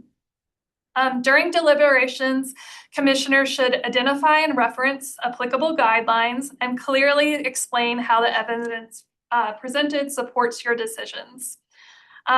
Decisions should be tied directly to the design guidelines, and you should articulate the specific criteria to support your findings. As Abby already said, don't decide by popularity or how many people are coming to speak on the project. So in summary, all these pieces, public input, applicant interaction, staff analysis, and commission deliberation come back to the same thing, making a decision that is grounded in the guidelines and supported by the record. And that is ultimately all we want to see here at the commission. And that's all we have on that section. Yeah. Do you want to jump to section 106? Yeah, and I will try to go through this quickly because I know it's late, but feel free, I'm happy, you know, I can share this presentation or I'm happy to, you know, if you want to follow up later with additional questions. I am very involved with the proposed section 106 changes because I'm currently the chair of the board of directors of the National Alliance of Preservation Commissions and I'm a serving member to the advisory council. So been doing a lot, but trying to give just here, want to give basic overview so you understand how this proposed policy change is going to relate to Denver. So all comes back to the National Historic Preservation Act. This was passed in 1966. Section 106 is Section 106 of the National Preservation Act. This is the act that really kind of established all of our preservation processes, established the National Register, it established the Advisory Council, it established our state historic preservation offices. And a lot of this kind of came out of reaction to a lot of things that were being demolished in urban renewal in the 50s and early 60s and kind of realizing we needed more of a kind of national preservation framework. So under Section 106, federal agencies have to consider how their actions that they either fund, permit, or license could impact historic properties. So any project that requires has federal funding, needs a federal permit or license, they have to do an evaluation of, okay, our property is going to be impacted. It doesn't stop projects, but it means that you have to look at alternatives. So you have to at least look and say, okay, are there ways that we could avoid this impact? Are there ways that we could mitigate this impact? And currently it is part of a process that they collaborate with state and local partners to identify resources and see what the impacts could be. So there are currently 4 steps in the project. They initiate, they announce a project and say that there's something that has federal funding, permit, or license, and so they're going to start the process. They then are responsible for identifying any historic resources. They define those as either being listed in the National Register or eligible for the National Register. Then they assess what the impacts would be, and then they try to negotiate an outcome. Either they see if they could avoid them, they see if they could mitigate impacts, sometimes they go ahead, other times compromises are able to be reached. All of these steps here all include collaboration and discussion with both state historic preservation offices and the local government. All 4 of these steps are proposed to be drastically changed in the proposed revisions, and they propose to completely, kind of cut out the local government part. So currently, how Denver is involved in Section 106. So under the current regulations, we are entitled to be a consulting party. We're the primary voice for local preservation concerns. If a project is announced, we can say, well, what other things do we have going on in that area? What are other concerns? Is it in a historic district? We help identify historic properties. We have all of our local surveys, designations, most of those aren't available elsewhere. So currently the federal government comes to the local government to say, hey, here's the area where we're working. What do you have in that area? What do you know about that could be significant? And then we're part of negotiations. So we're part of the collaborative process where we discuss what the impacts are going to be and how they could be avoided. So things like the Colfax Bus Rapid Transit, the 16th Street Mall reconstruction, those went through Section 106 processes that Landmark staff was really involved in. So currently there are 2 reform efforts There is changing the law itself. The National Historic Preservation Act, which there is currently a permitting reform movement in Congress, and they are looking at putting forward a revised version of the actual statute. That could be released as soon as September. And then there's the Advisory Council for Historic Preservation, which has proposed these revised regulations. So basically how the law is carried out. Abby, Mhm. have you seen any drafts of what the statute revisions would be? Yeah, I have a copy of it, but I also quote from it in here in a moment. But yeah, I can certainly share that. And if anyone is interested in more information, Cultural Heritage Partners is a great resource in that they have a big page section on their website where they share a lot. They share a lot of presentations that have been done. They share the proposed changes and have a lot of resources on there to help understand what's going on. So kind of the big picture of what the proposed changes would do. There's a lot more federal agency discretion. So the federal government gets to decide when Section 106 applies, how much survey they're going to do, how much they're going to identify, and whether or not they want to talk to anyone about it. They specifically exclude a lot of projects, so a lot fewer things will trigger Section 106. The consulting parties are reduced, so local governments no longer have a right to be a consulting party. Public participation becomes optional. Notification becomes optional. So the new statute says that the government can federal agency can decide if it's in the public's best interest to notify the public. So they can decide it's in the public's interest not to tell them what's happening. It's in the current revisions. And it reduces the scope of review. It reduces what's considered historic, and it reduces what kind of impacts are considered. So Denver's seat at the table as part of a consulting party becomes optional. So currently, the current rule says that we're entitled to participate. The proposed says that an agency can decide to invite a local government. And then there's also seems to be no requirement in the new language that we even be told that something is happening within the city. Public consultation changes. They change the definition of consultation. The definition is currently seeking, discussing, and considering the views of other participants, and where feasible, seeking agreement. And that is changed to simply the process of seeking and considering views. So they totally take out the trying to seek agreement and the discussion part. And I mentioned before, they take out that public participation part. So how much identification is required? How hard do they have to look to see what resources may be impacted? The agency can decide how much they want to do. If they don't consult us, they won't have any information about what we hold. And then if they don't even tell us, we can't share information, so they won't know what local resources are there. And the new regs specifically state that they can just decide how much identification they want to do based on factors like cost and time. So they could decide it's just going to take too long and they're not going to do it. What would count as a historic place changes? So they're redefining historic places, that it has to have tangible human improvements, has to be geographically compact, and has to be tied specifically to human activity. Basically, this is eliminating a lot of American Indian sacred spaces. So they're no longer, unimproved natural features, despite who they may be sacred to, wouldn't be considered, and large landscapes wouldn't be considered cultural landscapes.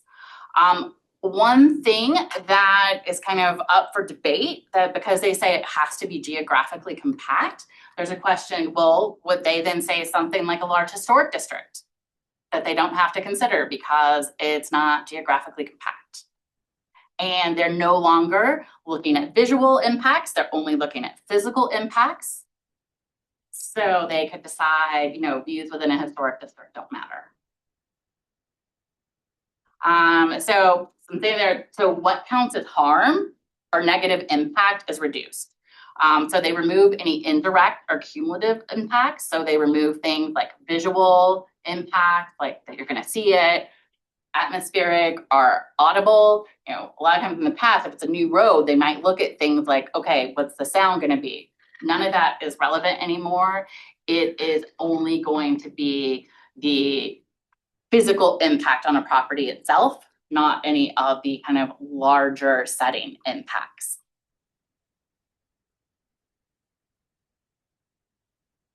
And instead of having the goal be a memorandum of agreement where the parties all come to negotiated agreement of what's going to go forward, that is now being replaced for a memorandum of decision where the federal agency just says this is what we've decided.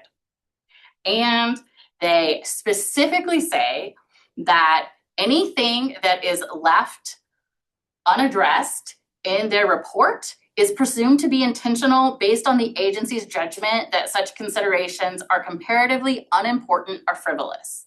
So they've basically said if they forget to look at anything or they overlook any local resources, well, they're unimportant and frivolous and we don't have a case to argue. So where things stand right now, this passed the Advisory Council for Historic Preservation in July. It is currently under review with OIRA, the White House Office of Information and Regulatory Affairs. We're not sure how long it's going to be in that process. There is currently a process where organizations that would be impacted can set up meetings with OIRA. So we're working on doing that in Denver. So just kind of waiting to see how long it's going to be there, what the next steps are going to be. If they decide to move it forward, they would publish it in the Federal Register, and then there will be 30 days in which it will be open for public comment. That's the short version. So pretty drastic changes that really cut local governments out of the process.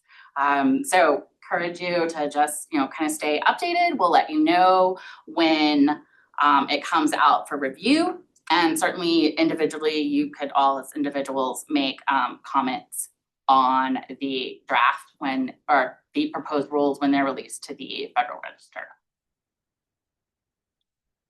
This is definitely one of the better, like, quick flip comparative presentations I've seen so far. I feel like all the other ones are like heavy text, and so you're trying to read it as you go along, but the color coding is very helpful. Thank you. I was trying to distill it briefly. So they're revising the regs before they revise the statute? Well, it's two different efforts. So basically, two different groups are coming at the same thing. If the actual statute gets revised, then that could, you know, then that could impact what the new regs are.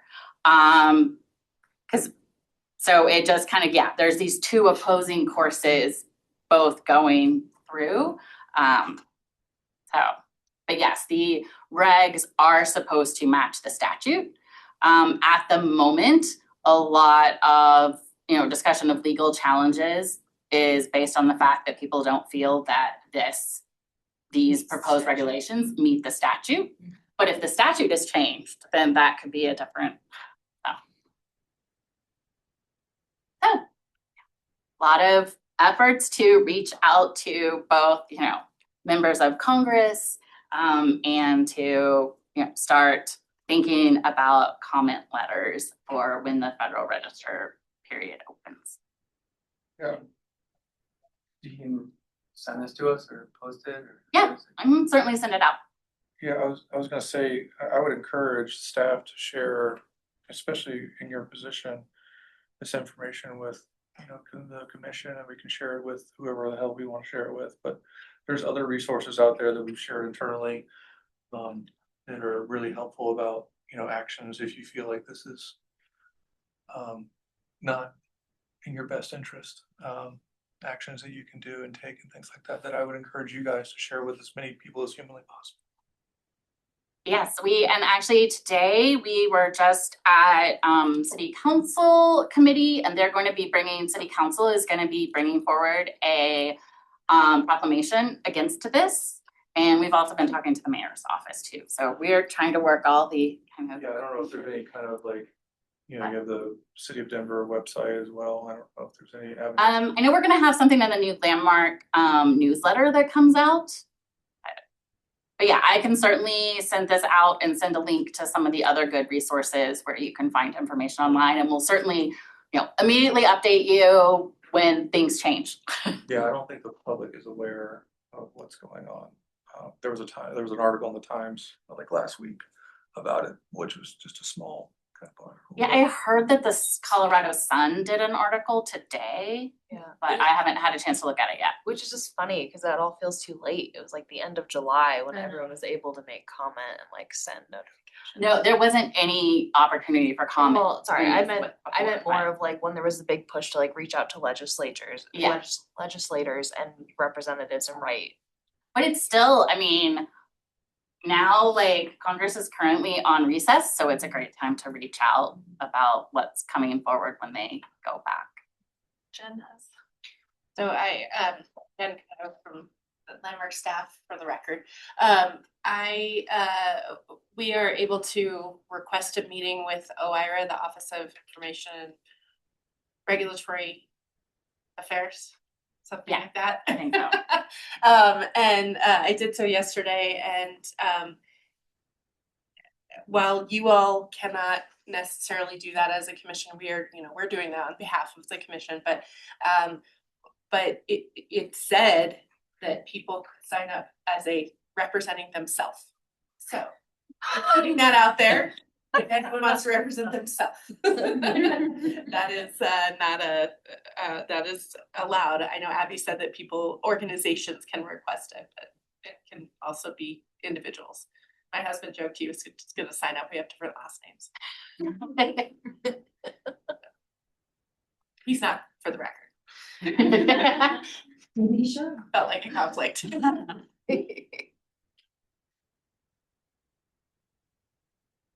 Well, any questions on the other parts of the training or further questions on this? I think, could you guys send all the presentations? I just think it's helpful to have them. Yeah. Thank you. Thank you. Can do this without you. Okay, should I officially adjourn the meeting? The meeting is adjourned at 4:50 p.m. Long meetings need a bigger lunch. The longest yet. You were here till. For y'all, after 5. not his. Oh no, yeah, sorry.